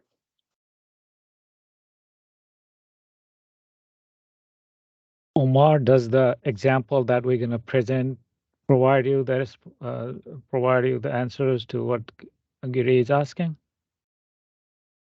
It sounds like he's asking for some form of checklist. Is that right? Like having some Yeah. type of form that would say provide the following information. Yeah, I mean, not necessarily checklist, but if someone is providing a 5-page forecasting memo, you would expect that there is something in the as an attachment. Here is our calculations, and here are the screenshots of the model output. So whatever that they want to say, but some sort of basic attachments should go with the memo. So I'm usually having to do that, going back and requesting them, a second or a third time to get supporting information. So do you guys have any plans to standardize, some of that, like what should be the basic attachments, with any sort of growth forecasting memos? That's definitely something we can consider in the update to include some form of list of helpful data to be submitted.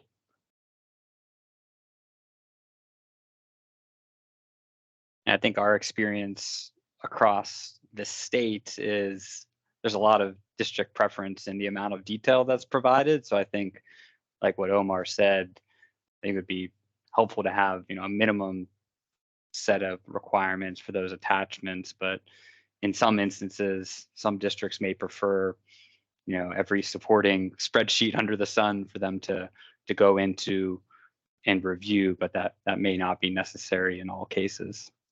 But I will touch on that a little bit in one of the examples in the next session.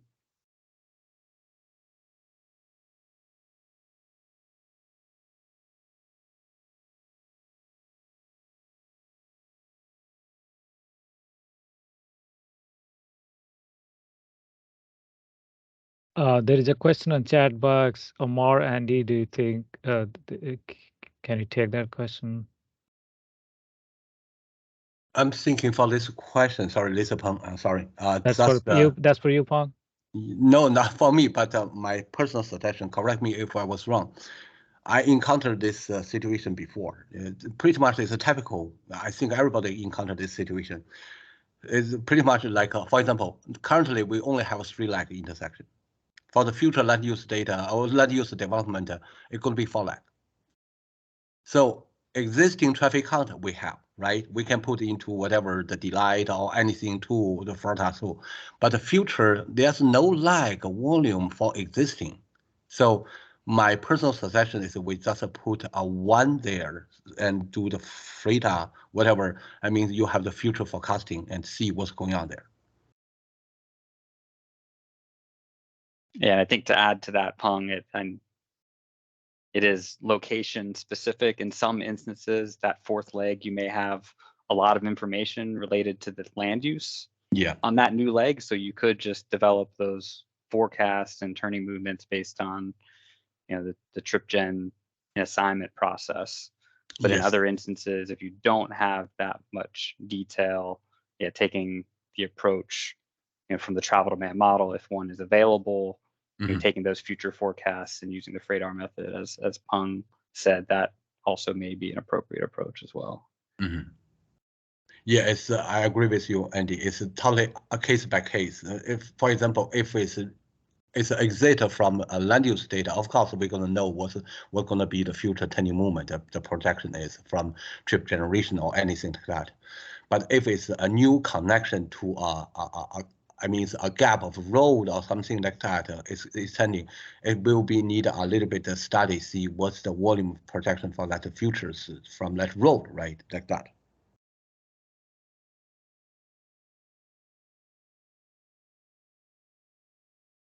But because it doesn't have any existing count, so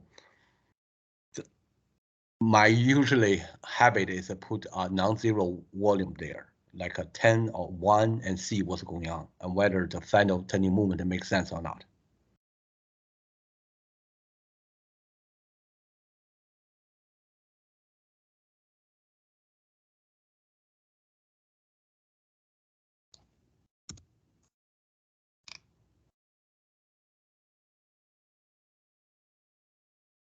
Hey, Sharad, is it okay for the next question? Shreyas here with RKNK. Yeah, please go ahead, Suresh. Sure. So along the lines of the previous question, what's the preferred methodology for a new alignment? I understand the hesitation with using the volumes directly from the model, but previously what we've been doing is use model validation data on the existing corridors and apply those proportions to new location or new routes, but just curious to see if there's any preferred methodology for that.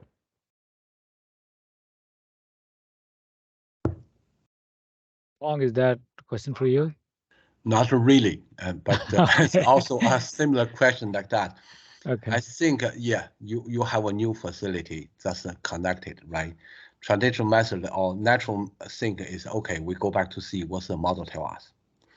But that be careful, the model never tell you really. I mean, if you go back to compare if you have opportunity to look at back to 15 or 20 years ago, the projections, the new facility volume, it could be shock you.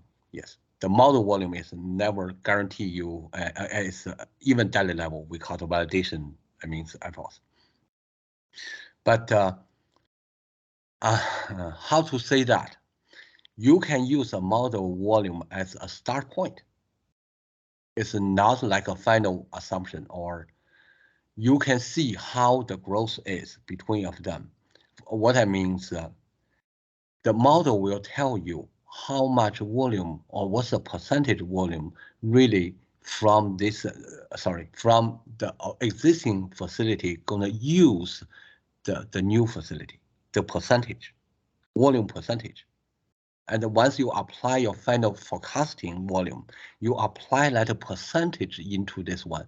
That maybe more makes sense than really directly copy from a model. Yeah, and Peng, that's what I was gonna mention at the end. We have 2 studies going on currently where that's the approach that we took, whereas we took the diversion percentages from the Yes. travel demand model and Yes. applied those to, the link volumes, the balance link volumes and the no build conditions to help inform the build forecast. Yes. All right, there is one more question on the chat. This is regarding the cap on the growth rate. I think we have, I believe we have some cap. If it goes beyond certain 2% or threshold or something like that, then we ask more documentation. Omar, you like to take that? Omar, Andy? I can take this one because Okay. I'm going to hit on in the example as well. I think one of the things to consider about traffic forecasting is it's more than just the growth rate. You're using the growth rate to develop your future traffic forecasts. So that's something to consider, especially when you're developing forecasts from a travel demand model, depending on what the base volume is on some of your links.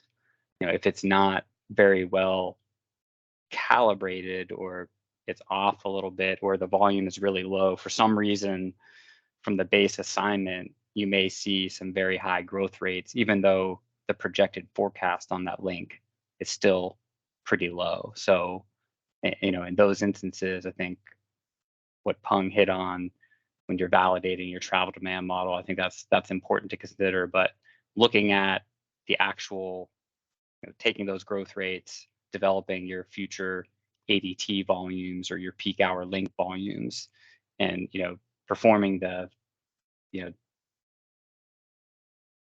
the sniff test to see if the actual forecast makes sense with respect to similar links or similar roadways within the vicinity of your project area, or some other things to consider. But I don't have an answer for a cap, and I don't know if that exists, Peng, if you know off the top of your head. So help me understand, sorry, for this question. The cap means a limitation for the growth rate, or what means a cap here? Yeah, means my understanding is there a maximum growth rate we use? Oh, we can use. So it's kind of not really from model things, right? Even it's mentioned on model. The first, I'll tell you, model never give you a cap, right? At least from our original model. Whatever the volume you calculated or estimated from model using the linear method or exponential method, it is what it is. So you can find some location 3 to 4%, even more, 5%. That typically can happen annually. But if you say I'm a little bit confusion is if there's no new lag at the intersection, can we rely on the model data for the forecasting? So what that means really?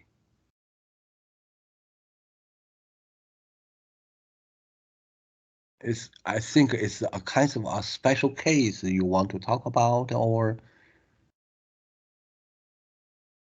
I mean, Yeah, for and just like Andy mentioned, if you think, sorry, just like I mentioned in the very beginning, before my presentation, what we tell you the presentation is how you can correctly using the model, but it's not telling you the growth rate is absolute right and you have to use that growth rate.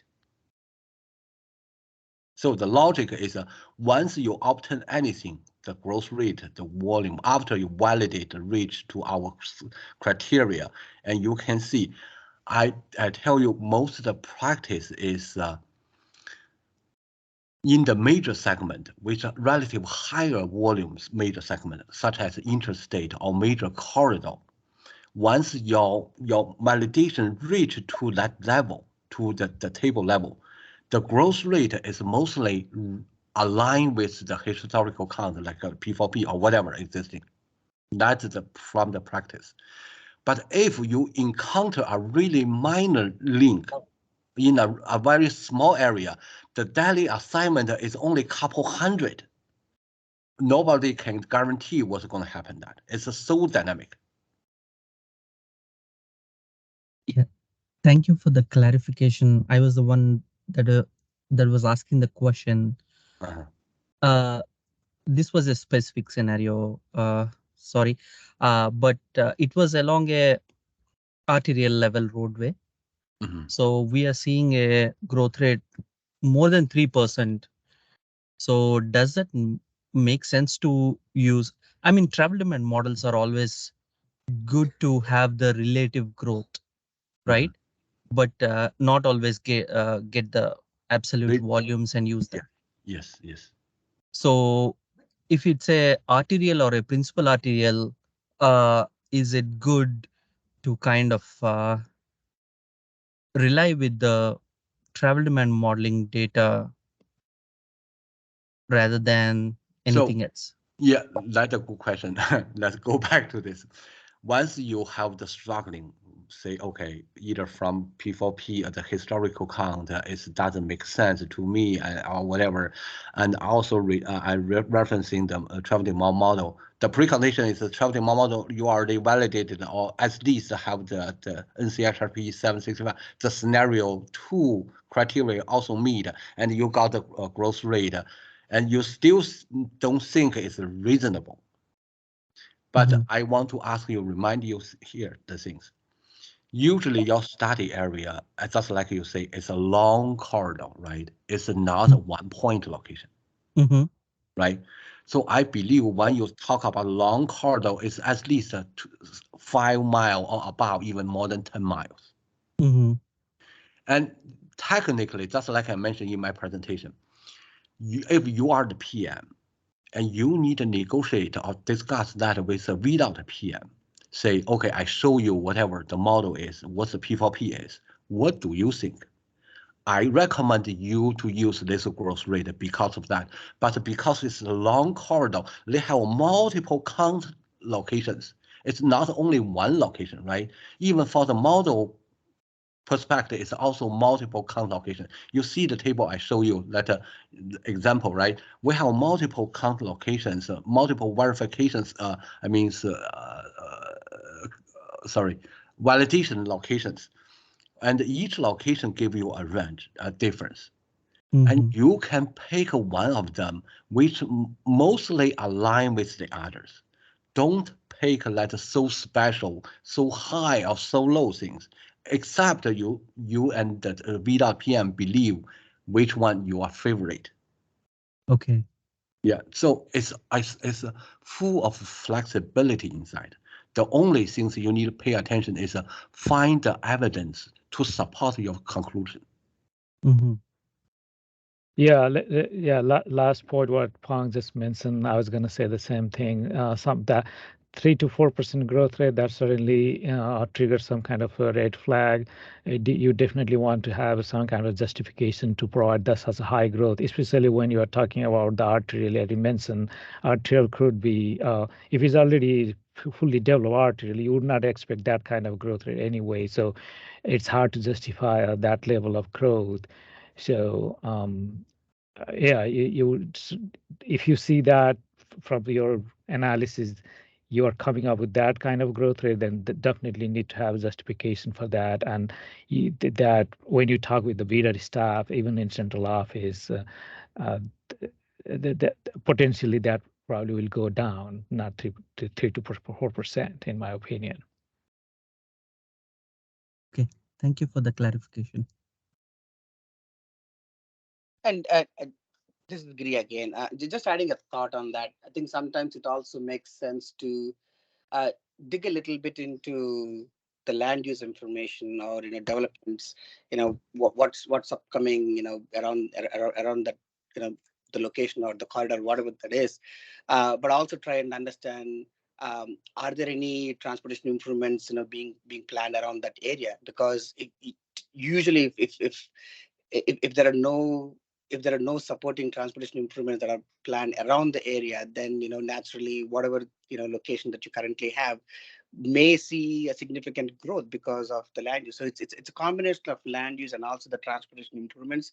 So that angle will have to be investigated, not just relying on the travel demand models. So it's a case by case.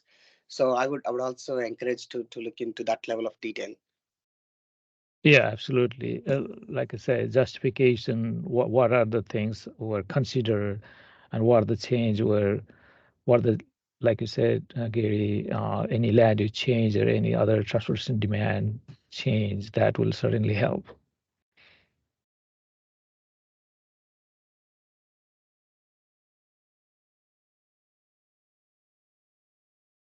Any questions? Any more questions? Omar, are we doing okay with the time? Yep, we're pretty good on time. And sorry, I want to add the addition to one note. Sorry for this.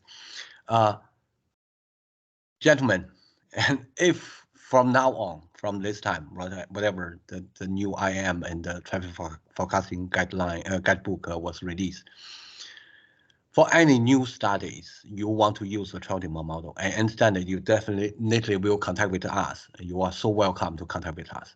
But once you want to deliver the final documentation for the projection growth rate, justification, tech report, or whatever you call it, what we expecting is only the first a study area map, just like a Google map, screenshot it.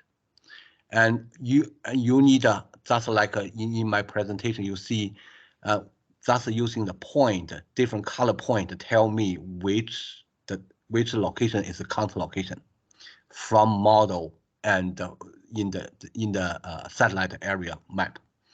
That's one thing. The second thing that we are expecting from you is the table I show you in the model file. What's the existing count at that location? What's the model assignment volume that location for the base year or existing year? You pick them. And also what the future assignment volume it is. And if you are adapting the scenario 1, you need to tell us your final validation result at the same location. What's the final result for validation? I mean, the assignment volume, and also what's the difference or deviation percentage between the final assignment to the traffic count existing. If all that criteria meet, you're free to use this model. We definitely know any question for that. If you are using the scenario tool, you need to follow that NCHRP 765 procedure, give us a ratio and delta method for that. That's a relatively simple. I don't think it's costing you more than 2 hours to finish that table. So that is our expectation from modeling perspective.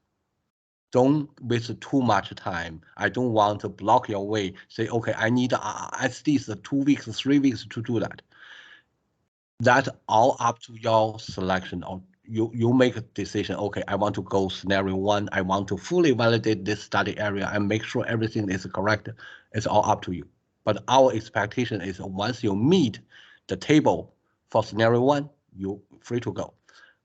Otherwise, you have to give us like the NCHRP for scenario 2, scenario, all the result in the table, and we can discuss in further. Thank you.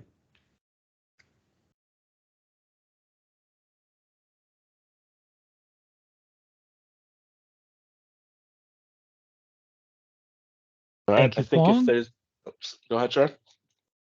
Oh, I was saying thank you, Phong. And if we do not have any other questions, we can go for a 5 to 10 minutes break, Omar. 5 or what do you suggest?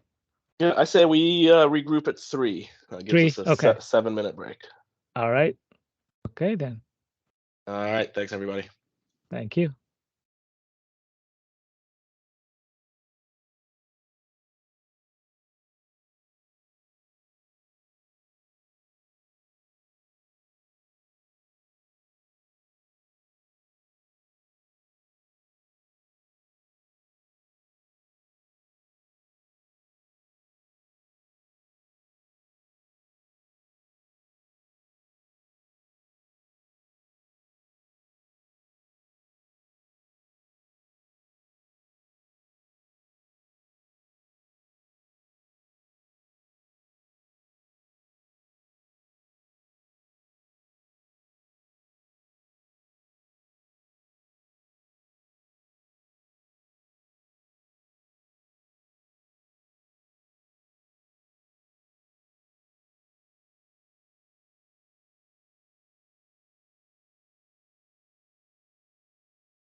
All right, it's 3 o'clock, so we're going to keep rolling along here. Can everyone see the presentation? Yes. Yep. All right, so now we're going to switch over and cover a few project examples. We've got 3 for you here today. The first will be an intersection study. Then we've got an interchange study, and then we'll close it out with the corridor study. So before I get into the intersection study example, just wanted to cover a quick refresher on the forecasting process itself. I'm not going to go into the details here, but the flow chart that Omar covered at the first half of the training, our examples are going to follow this process pretty closely. So at the top of each slide, there will be a banner that sort of shows you where we fit within the forecasting process itself as a guide. So the first example that we have here is an intersection study in the city of Harrisonburg. So it's South Main Street and Covenant Drive. This is just off of I-81 at exit 243. So this is an intersection improvement project. So the study area is shown on the right-hand side of your screen there. The improvements are to that intersection number 2 shown in red. So this is a funded Smart Scale Round 4 project. The purpose and need is really to address safety and operational issues. So adding some turn lanes as well as some multimodal improvements. This project, all of the assumptions related to the project itself, but also the high-level forecasting assumptions and data sources available were all agreed to in the development of the framework document. So for this project, there were 2 future years, the opening year in 2027 and the design year of 2049. So there were a ton of data sources available for this project. So this intersection location is within the Harrisonburg-Rockingham MPO area. So there's a regional travel demand model available. We had historical traffic count data within the study area. There was an adjacent project pipeline study, the Main Street corridor study, just to the north of our primary intersection location. Just to the east, 81 is being widened through Harrisonburg. So there was also that study available as a data source. And the city of Harrisonburg also provided us with grid smart turning movement count data where we could develop a more near term growth rate to see how patterns had changed in the past few years. In addition to those data sources, there were 2 approved traffic impact analyses that directly influenced our study area. So you can see on the left side of the study area map, that's the Bluestone development that was approved. And then off the screen to the north, there's a new Harrisonburg High School that is being constructed. So reviewing the land use and the approved developments in the area, we determined that both of these should be captured and accounted for in the study itself. So the Bluestone development is the graphic on the left of your screen. Our study intersection is on that left graphic in the lower right hand of the aerial. But that development was primarily residential development, but there was some commercial development also part of that plan. But that development was the initial phase of that project was actually under construction, and since it was the full site plan was approved, we wanted to make sure that was incorporated into our forecast. And then similar story with the graphic on the right, that's the new Harrisonburg High School. So while it was north and outside of our immediate study area, the high school is also currently under construction.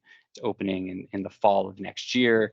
And there is a decent amount of traffic that was projected to come through our study area. So wanted to make sure that those new travel patterns were also captured within the study. So a lot of data sources available. So we're going to step through this example, really data source by data source, and show how the growth rates were developed using each of those data sources and then step through the process that was done to identify what the final growth rates would be to develop future forecasts. So first up here is post-processing the data from the travel demand model. So the Harrisonburg-Rockingham MPO model that we had available at the time had a base year of 2015 and a future year of 2040. So what we initially did was identify those corresponding links in the regional model that were included in our study area. Then we pulled existing available daily traffic volumes that correspond to that base 2015 year, and then we adjusted those volumes using the factoring method. So we used both the difference and the ratio method to adjust the travel demand model output. So, you know, referring back to the first half of the presentation here, this project was a low impact project. So the improvements, you know, adding the turn lanes, do not expect major travel pattern changes within the study area. So we pulled the travel demand model results and applied the delta and ratio method to get those adjusted growth rates to use as a data source. So this table shows in a little bit more detail, you know, how we step through and use the delta and ratio method. So you can see here for the delta method, we've got on the left side of the screen our locations within the study area. You can also see we have the ramps listed here. Those were just pulled purely for informational purposes only.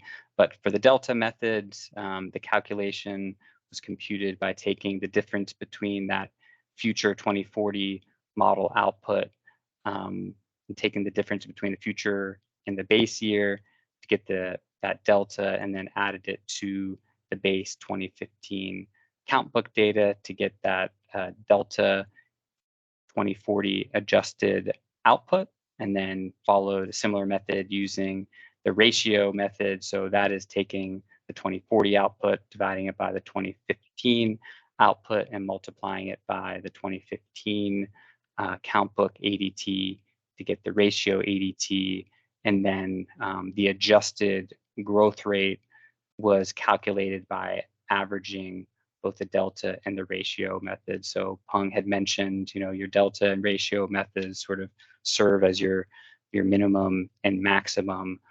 So in order to account for that, we use the average of the two to get that adjusted growth rate. So, you know, we applied that methodology throughout to get the adjusted growth rates within the study area. As I mentioned, that ramp information was just for informational purposes only. So we were primarily concerned about the top three locations in this table. So the next data source that we used was the historical ADT data that was available within the study area. So we had segments along Route 11, as well as Pleasant Valley Road. That was an intersection just to the north of our main study area. And there was some historical data on the ramps as well. So we pulled that just to have as a reference as well. So we performed you know, linear regression analysis. At the time, the P4P tool was not available yet. And actually, each of the examples that we'll talk through here today didn't use P4P, but we pulled down the historical ADTs that were available in the study area and performed that linear regression analysis to get an understanding of how traffic has changed historically, looking at a 5-year, 10-year, and 20-year period.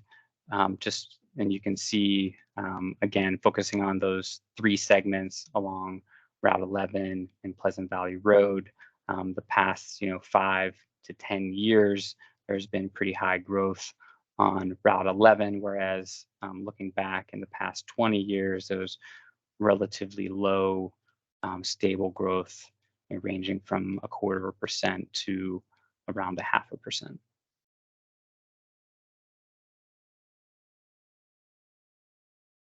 I mentioned that the city was also able to provide most recent 2023 grid smart data from their detection, their video detection, that we also used as a source for 2023 turning movement count data. We compared this to, there were several studies in the project area.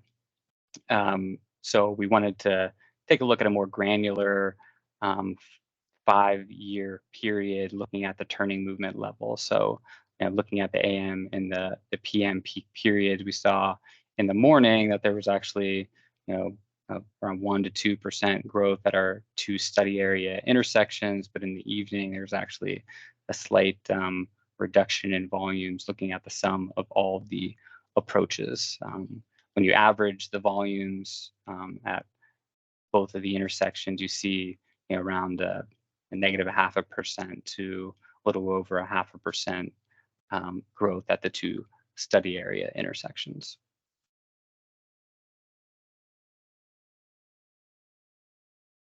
So as I mentioned, there were a lot of relevant study areas that we were able to use as references. I'm not going to step through each of them in detail, but what I wanted to just highlight is, for the most part, the adjacent, whether it's the TIAs, the pipeline study, or the Harrisonburg widening study, used around a 1% growth looking out into the future.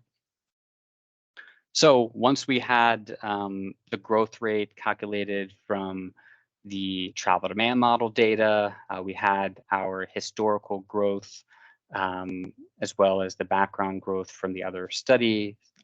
We were able to sort of sift through that data, come up with some recommended growth rates. So what we determined was the regional model offered that best estimation of future traffic in the region. However, the regional model was not able to really capture those approved developments at the intersection turning movement level, which is expected. It's a regional model. So because of that, what we determined, what we thought would be the best approach to take was to determine historical background growth rate, to develop that background traffic, but then add the trips from the TIAs from those approved developments on top of that to the study area intersections to help develop the forecast. So this graphic here just summarizes all of the data sources for all of the corridors and links throughout the study area.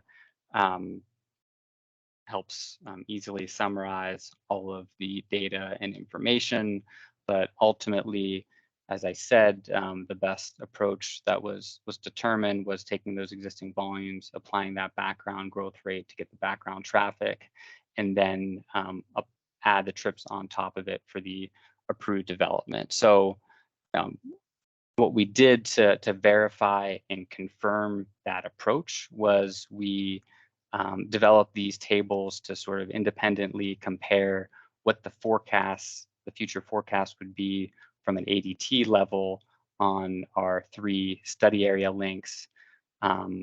First, looking at the top table, what that does is it took our existing ADT from 2018, applied the recommended background growth rate of 1%, which was really sort of a blended growth rate between the historical growth that we found as well as the travel demand model growth, which aligned with the relevant studies within our study area. So we applied that background growth rate to develop our baseline 2049 ADTs using that background growth rate. And then we added the Bluestone daily volumes and the Harrisonburg High School daily volumes on top of that as well to get our overall combined forecasted ADT in the design year. So then we applied the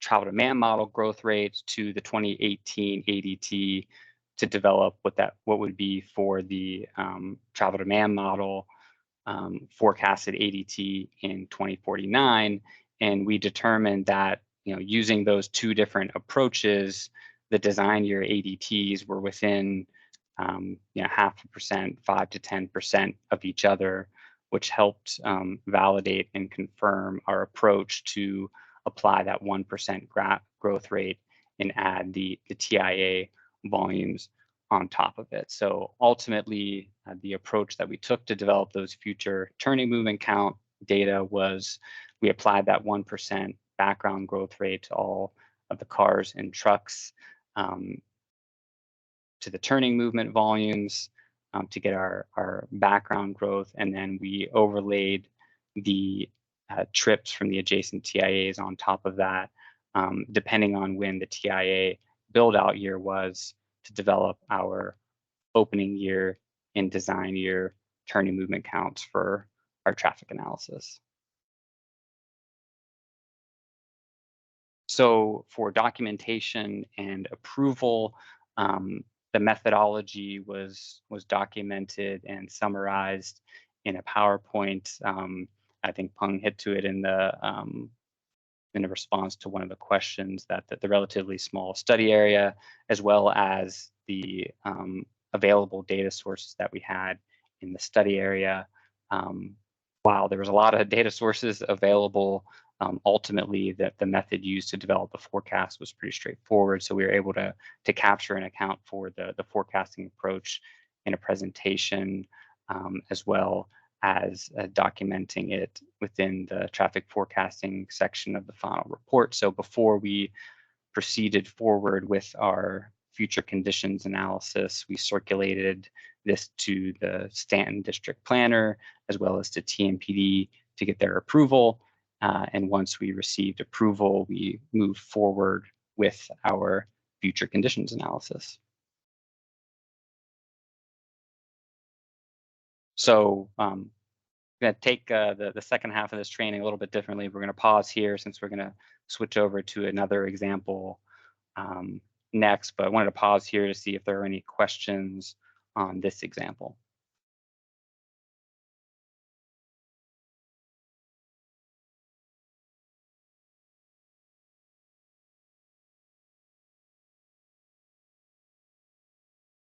All right, we'll keep moving along then.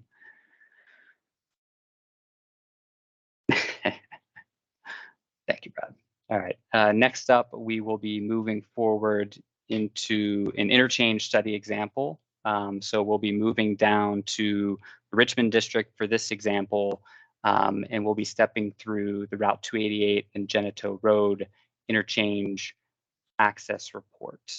So this study here is looking at Route 288, a limited access facility just southwest of Richmond here. So the study corridor is about 8 miles long. We've got 32 study area ramps, got 4 interchanges, and 10 study area intersections. So this project is addressing safety and operational issues, both on the Route 288 itself, but also some overcapacity weaves on the arterial.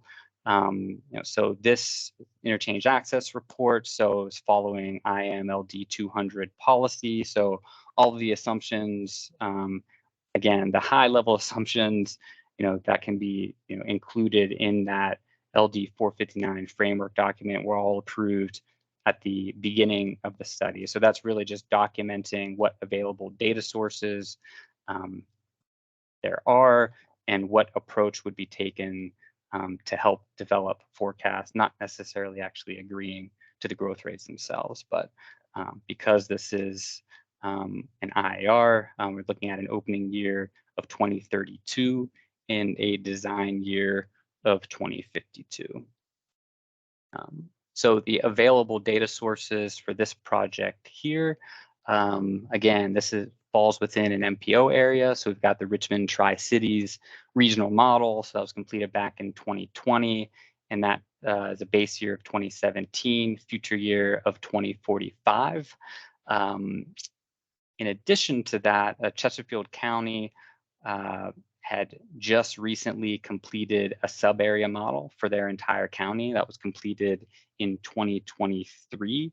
And that was done because there was a lot of growth in the county, as well as a lot of transportation projects that had been planned and approved in the constrained long-range plan that was not captured in the Richmond regional model, that the county wanted to make sure that they had that model available for studies that they were completing in Chesterfield County. So obviously also had historical traffic count data throughout the study area. There's a separate ongoing study adjacent to this Route 288 study along the Poway Parkway extension. And then there were 2 approved traffic impact analysis that were recently completed and approved. So that was the Lake development as well as the Cloverleaf development. So just looking in a little bit more detail at the land use surrounding the study area. So you can see that map on the left side of the screen for the future land use plan. The red and the orange shows those approved future developments. Those are off of the arterials. One's off of Genito Road to the north there, just south of Poway Parkway. And then the Cloverleaf development is just off of 360 and Hall Street. But the other thing to note as part of this project was there was a special focus area plan completed last year at the end of 2022, which was one of the catalysts for looking at this section of the corridor of 288, where there's a lot of potential for future growth along the Genito Road corridor here, just off of Route 288. And I'm going to hit on the infrastructure projects in a little bit more detail in a few slides as we get into the travel demand model post-processing. But for this one, I'm going to start with the historical data, since I pretty quickly glossed over that in the first example, just getting into a little bit more detail of the process of conducting your regression analysis using the historical ADT. So this is something that we'll see fairly often in a lot of the studies that we do, where there are infrastructure changes, land use changes that have happened within your study area, adjacent to your study area, where it's really important to understand that historical change in travel patterns, because that could help inform your future traffic forecast. So for this study, all of our regression analysis was conducted after 2024 because of the Route 288 expansion. So 288 to the north of the study area here didn't exist prior to 2004. So any data prior to 2004 would not be very useful when conducting our trend analysis. So these 3 scatter plots here show how the traffic volumes have changed on 3 sections of the Route 288 corridor within our study area here. So you can see the blue bands show the extent of the regression analysis, and then the orange shows that the outlier years, those were removed because of COVID, so the 2020 and 2021 data. So these trend analysis are not just helpful to develop the growth rates for your future forecast, but they can also really help tell the narrative and how some of your travel patterns have changed, whether it's infrastructure projects, land use projects, etc.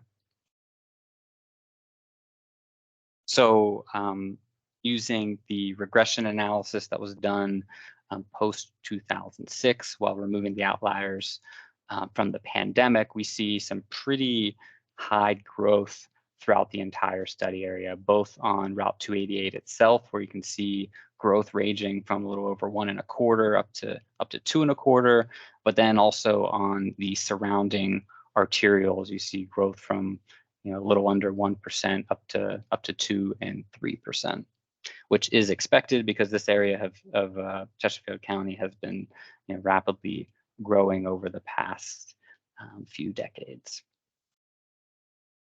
So switching over to the regional travel demand model, as I mentioned, base 2017, future 2045 scenarios. So I sort of glossed over this very quickly in the last example, but wanted to get into more details here because of the extent of our study area, as well as the significance of some ongoing and future land use changes, as well as transportation network changes that needed to be accounted for during our forecasting exercise. So we reviewed the list of cost feasible projects in the Richmond region's constrained long-range plan to make sure all of those projects were coded into the model. And we looked just beyond our study area, looking at those facilities that could have impacts on the forecasts within our study area. And we identified and documented any projects that were missing from the regional travel demand model. So typically, once you identify those missing links, that's a good time to have that conversation with district planner, the folks who are TMPD that would be involved in approving those forecasts to determine really the next steps. Are the projects that are missing, would they really have an impact on your forecast? Would they not? We had the unique and fortunate situation where there was the sub-area model that we could use instead of updating the regional model. So we post-processed the regional travel demand model following similar methods, using the delta and ratio methods to get these adjusted growth rates along our study corridors within our study area.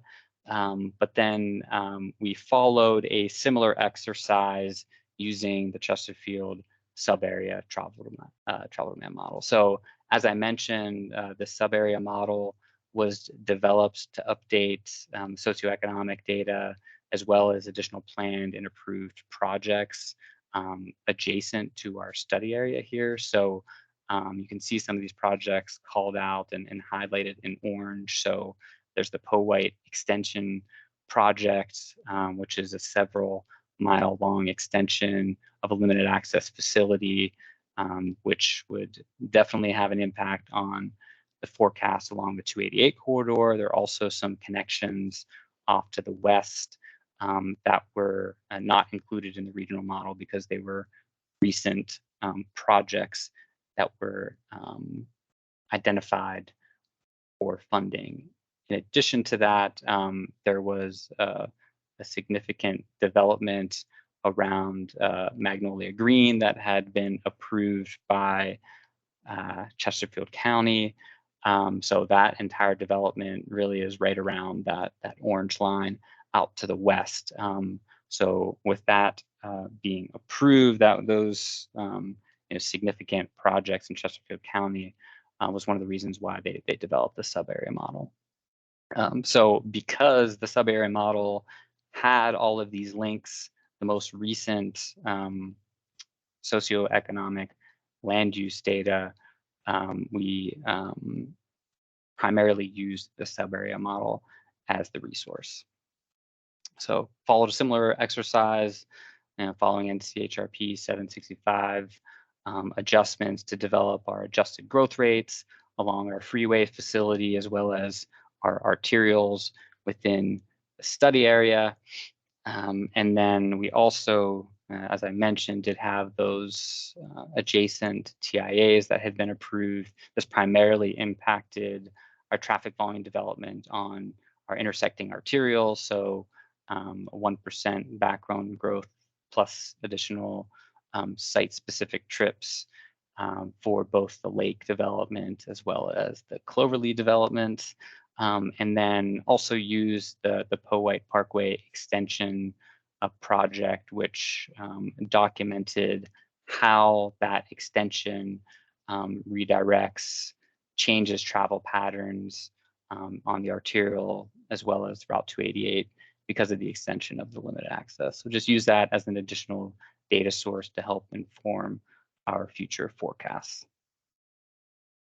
So looking at a similar flow chart here to help determine, understand, identify and select those future growth rates. So we had our travel demand model growth rates from both the regional and sub-area models, which I'll say I did skip over the sub-area model calibration validation process. That was all done separately as part of a separate effort to meet the requirements in the modeling policy and guidance document. So we had those growth rates from the regional sub-area models. We had our historical growth, as well as those adjacent relevant TIAs to help identify and recommend a growth rate. So as I have already hit on, that sub-area model provided the best estimation of our future traffic in the region, especially on our limited access facility. So this next slide just shows a resource that we pulled together and developed to compare the historical regression analysis to the regional model, as well as to the sub-area travel demand model. Not just looking at the growth rates, but also applying those growth rates to the existing ADTs to then develop our opening year and design year ADTs. So I think this is a question that was raised in the first half of the presentation, but this exercise and looking at the actual forecasted ADTs can also sometimes help inform and provide some additional information to help select a growth rates, looking at your forecast beyond just the growth rates themselves. So the study area freeways and arterials, our future volumes were primarily developed applying those sub-area model adjusted growth rates. And then once those growth rates were applied to the study area volumes, they were balanced throughout the network. And because of that, because we're applying different growth rates throughout the Route 288 facility, as well as the arterials, we typically often also verify those growth rates looking back at the actual effective growth rates resulting from the balancing. So this table just shows the growth rate that was applied and then how that resulted in really our effective growth, looking at individual morning and evening peak hours in both the opening and design year. So obviously those effective growth rates aren't going to match up exactly to the growth rates that were agreed to, because you have to balance throughout your network, especially if you're applying varied growth rates. But this exercise is important just to check to make sure you're fitting within that the ranges of those growth rates that were approved. And providing this information can also be important if the district requested or TMPD requested, just as another back check. So ultimately, the existing volumes were grown, applying those recommended growth rates from the sub-area model to get our background traffic, and then the TIA trips from those approved developments were added on top of those on the arterials to get our final traffic forecast. That's what's shown on the next slide here, but I'll skip over this one and hit on some of the deliverables that were provided as part of the study. So, we presented the approach to a study work group and agreed to all of the assumptions that were made before proceeding with actually developing our future turning movement counts. Once we had concurrence and approval on the forecasting approach, we then moved forward with developing, balancing those volumes, calculating those effective growth rates, and then we prepared these peak hour volume graphics as well as ADT graphics and our K factors for each of the ramps in the freeway segments as well, and provided those as supporting information along with all of our travel demand model post-processing spreadsheets, our historical growth rate spreadsheets for review and approval. So wrapping up here just with documentation and approval process. I hit on that in the last slide, but provided all that information, presented this information to the folks who needed to approve this. So that includes the district transportation, district planner, as well as the TMPD, as well as PUNG, since we used the travel demand model for this study, and then documented all of this information in the report as well.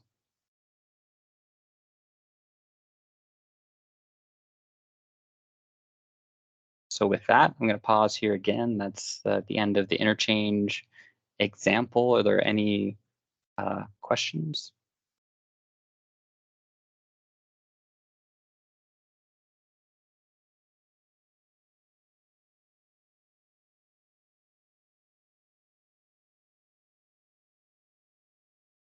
All right, I will pass it over to Jack, and he'll cover the last corridor study example.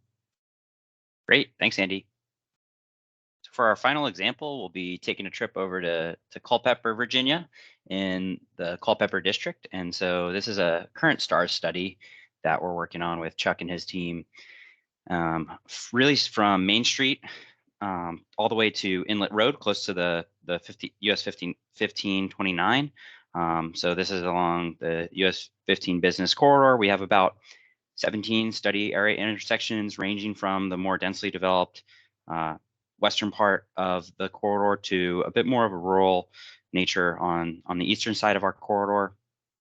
And for this study, we're looking at a future year of 2045. As we step into the growth rate development for this project, one of the key takeaways is we don't have a regional travel demand model for our study area. Shown on the right side of the screen there is the travel demand model availability throughout the state of Virginia. And we're really just southwest of the metropolitan Washington regional demand model. So in this case, we're mostly relying on VDOT historical traffic count data. And fortunately, we have some nearby plans and approved TIAs that we're able to validate some of our trends to appropriately determine some growth rates. Again, stepping through our high-level methodology for developing growth rates, we start by calculating historical growth rates from available data, understand those trends, and in this project, we compared our historically grown rates to background growth for the other studies I mentioned, and that helps us deliver our recommended growth rates. For our historical growth rate calculations, we assumed a regression horizon of 10 years and of 20 years. This was based on the data available and some appropriate timelines when we're looking at a 2045 horizon year, and it's currently 2023. That 20-year horizon looking back is helpful for then looking maybe 20 years in the future. And for this study, we removed some COVID-related traffic trends when doing that historical growth rate, and then there was also a unique project-specific factor that we observed. So I'll step into that on the next slide here. So just on the west side of our corridor at the intersection of Main Street and US 15 Business, there was a roadway reconstruction project of Colonel Jameson Boulevard. So this was adding really this link highlighted in blue just to the west of our study area. That construction was done in about 2014. When you look at the historical ADTs for this segment in orange, noted on the picture on the right, after 2014, the ADTs on our segment on Main Street really dropped. And again, we were looking at 10-year horizons and 20-year horizons to provide a little bit of a comparison of historical trends. So in this situation, we ended up going with a 7-year horizon to better reflect that near-term traffic pattern due to some of the rerouting on Colonel Jameson Boulevard.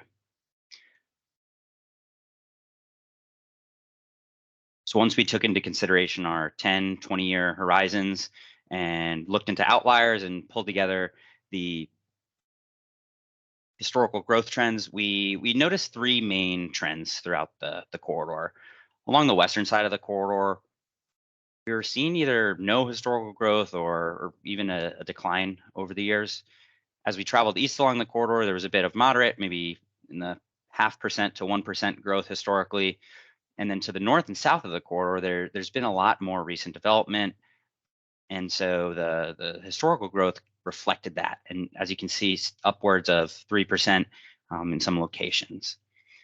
So taking this historical growth rates, fortunately, we had some additional data to help validate our recommendations. But in many situations, the historical data is the only source really to inform a growth rate determination. But again, for this study, we did have some a small area plan just adjacent to our study area. We had 2 TIAs along the study corridor, and then we had a third significant TIA that has some projected traffic going onto our corridor. So these were all very helpful resources for our team. But again, these resources were helpful to pull from because we didn't have that specific regional travel demand model to pull from that Andy had talked about in the last 2 examples. Great. So moving forward, we're now comparing the historical growth to the background growth used on these other studies we mentioned. So first, the Culpeper Small Area Plan, the plan that was done really adjacent to our study corridor. What was great about this is it had a similar horizon year to our study of 2045, and that plan assumed the 0.5% background growth rate. Then our study area TIAs, they had horizons years that were maybe only about 10, 15 years out, had a bit more of aggressive 1% growth rate. So we kept this in mind as we were validating and recommending our growth rates. So our approved background growth rates incorporated those findings from the historical regression analysis and comparison to nearby studies. First, we used that minimum growth rate of 0.5%, which is consistent with the Culpeper Small Area Plan.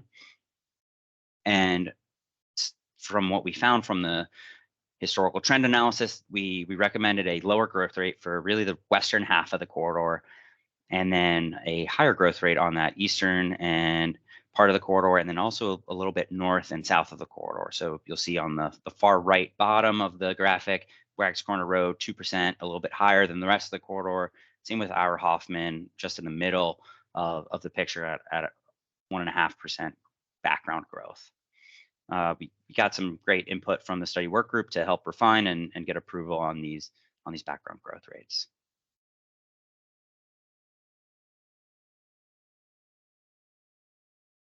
Similar to what Andy had gone over in the previous 2 examples, we developed our future turning movement counts by first applying that background growth rate to the study corridor existing conditioned volumes.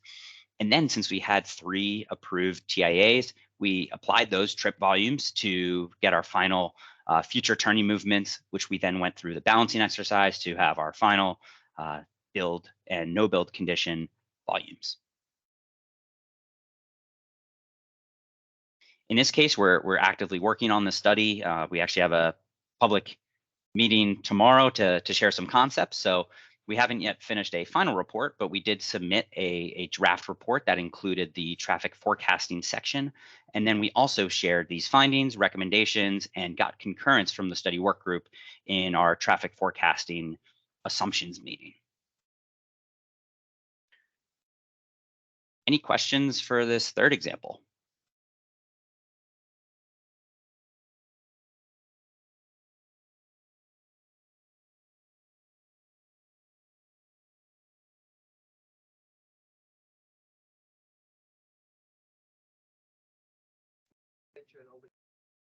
Jack, I think there are a couple of questions not probably specific to the example, or maybe one is in the chat, but if you could. Oh, yes, I see. So Jessica has a question. Does VDOT have a database that contains the start and end dates of construction for completed roadway projects that can be searched? I could answer for what we did here. I just responded in okay. chat. In Pathways for Planning, there is the 6-year improvement program points and project lines layers that you can reference. It's not going to be exhaustive, though. I know typically we have to scour a lot of different data sources because those are typically just VDOT projects. Want to make sure you're capturing any local projects, developer projects, things like that. So typically a lot of digging and research that goes into making sure you have exhaustive lists of those. And I think for the specifics of this project, early on during the kickoff stage, we talked about maybe some recent improvements that were made to the study corridor. For example, that Main Street roundabout was in a sense kind of paired along with some of that Colonel Jameson Boulevard roadway project. So we are already kind of aware of that. Then once we start looking at some of the historical data and see this significant trend, then that got us started thinking. Just look back at some Google Earth imagery and we were able to pretty clearly see that change in traffic, and validate that with some checking in on VDOT historical news blasts and construction statements. Jack, there is another question from Jim Burns. Any reason why we didn't use this citywide travel demand model for this project?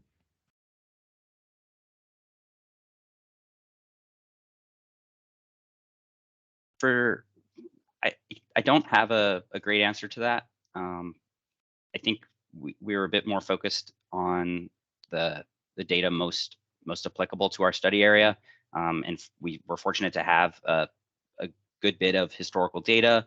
We were also fortunate to have nearby study areas that nearby studies that also projected to a future horizon. So with the data we had more readily available that was catered to our study area, we proceeded with that. And it probably also goes back to the previous presentation by Omar that related to small size project, medium size project, and large size project, and where travel demand model is more applicable. Maybe that is what also consider. Again, I'm not really familiar with this study, but I think not all this study gonna need the travel demand model anyway. So. Yes. Sorry, Lisa Peng. I want to just clarify something. The statewide model, yes, we cover the whole statewide, and we can provide the model, whatever, if you have interest on that.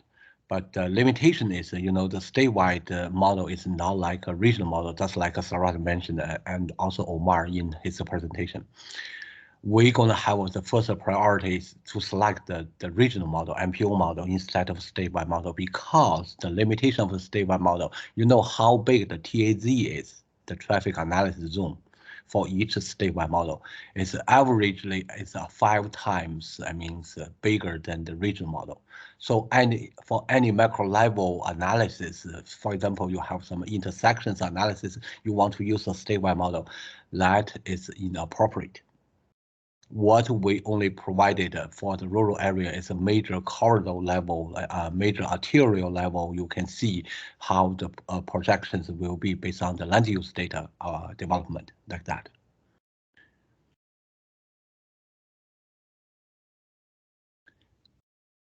Thank you.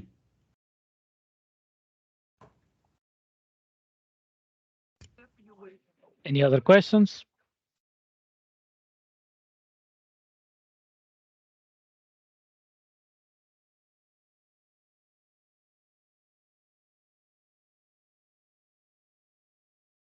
If not, I'd like to thank you everyone to joining us today, and great presentation, everybody. Gimneon team, great examples.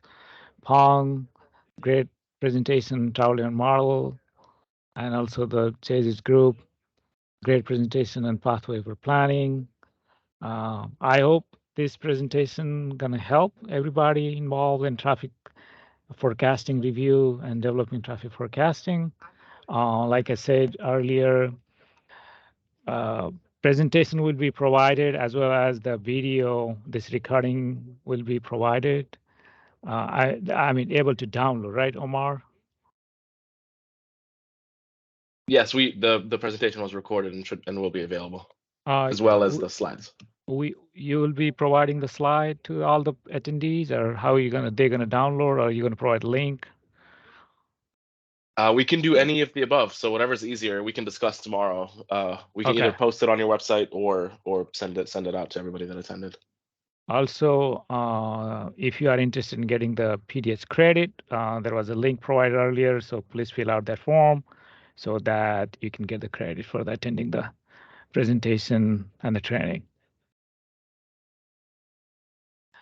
And if we do not have any other questions, Omar, do you have anything to say anymore? No, thank you everybody for attending. All right, then we'll give you 9 minutes back, I guess. Thanks everyone. Thank you all. Thank you. Thank you, everyone. Thank you. Thank you. Thank you.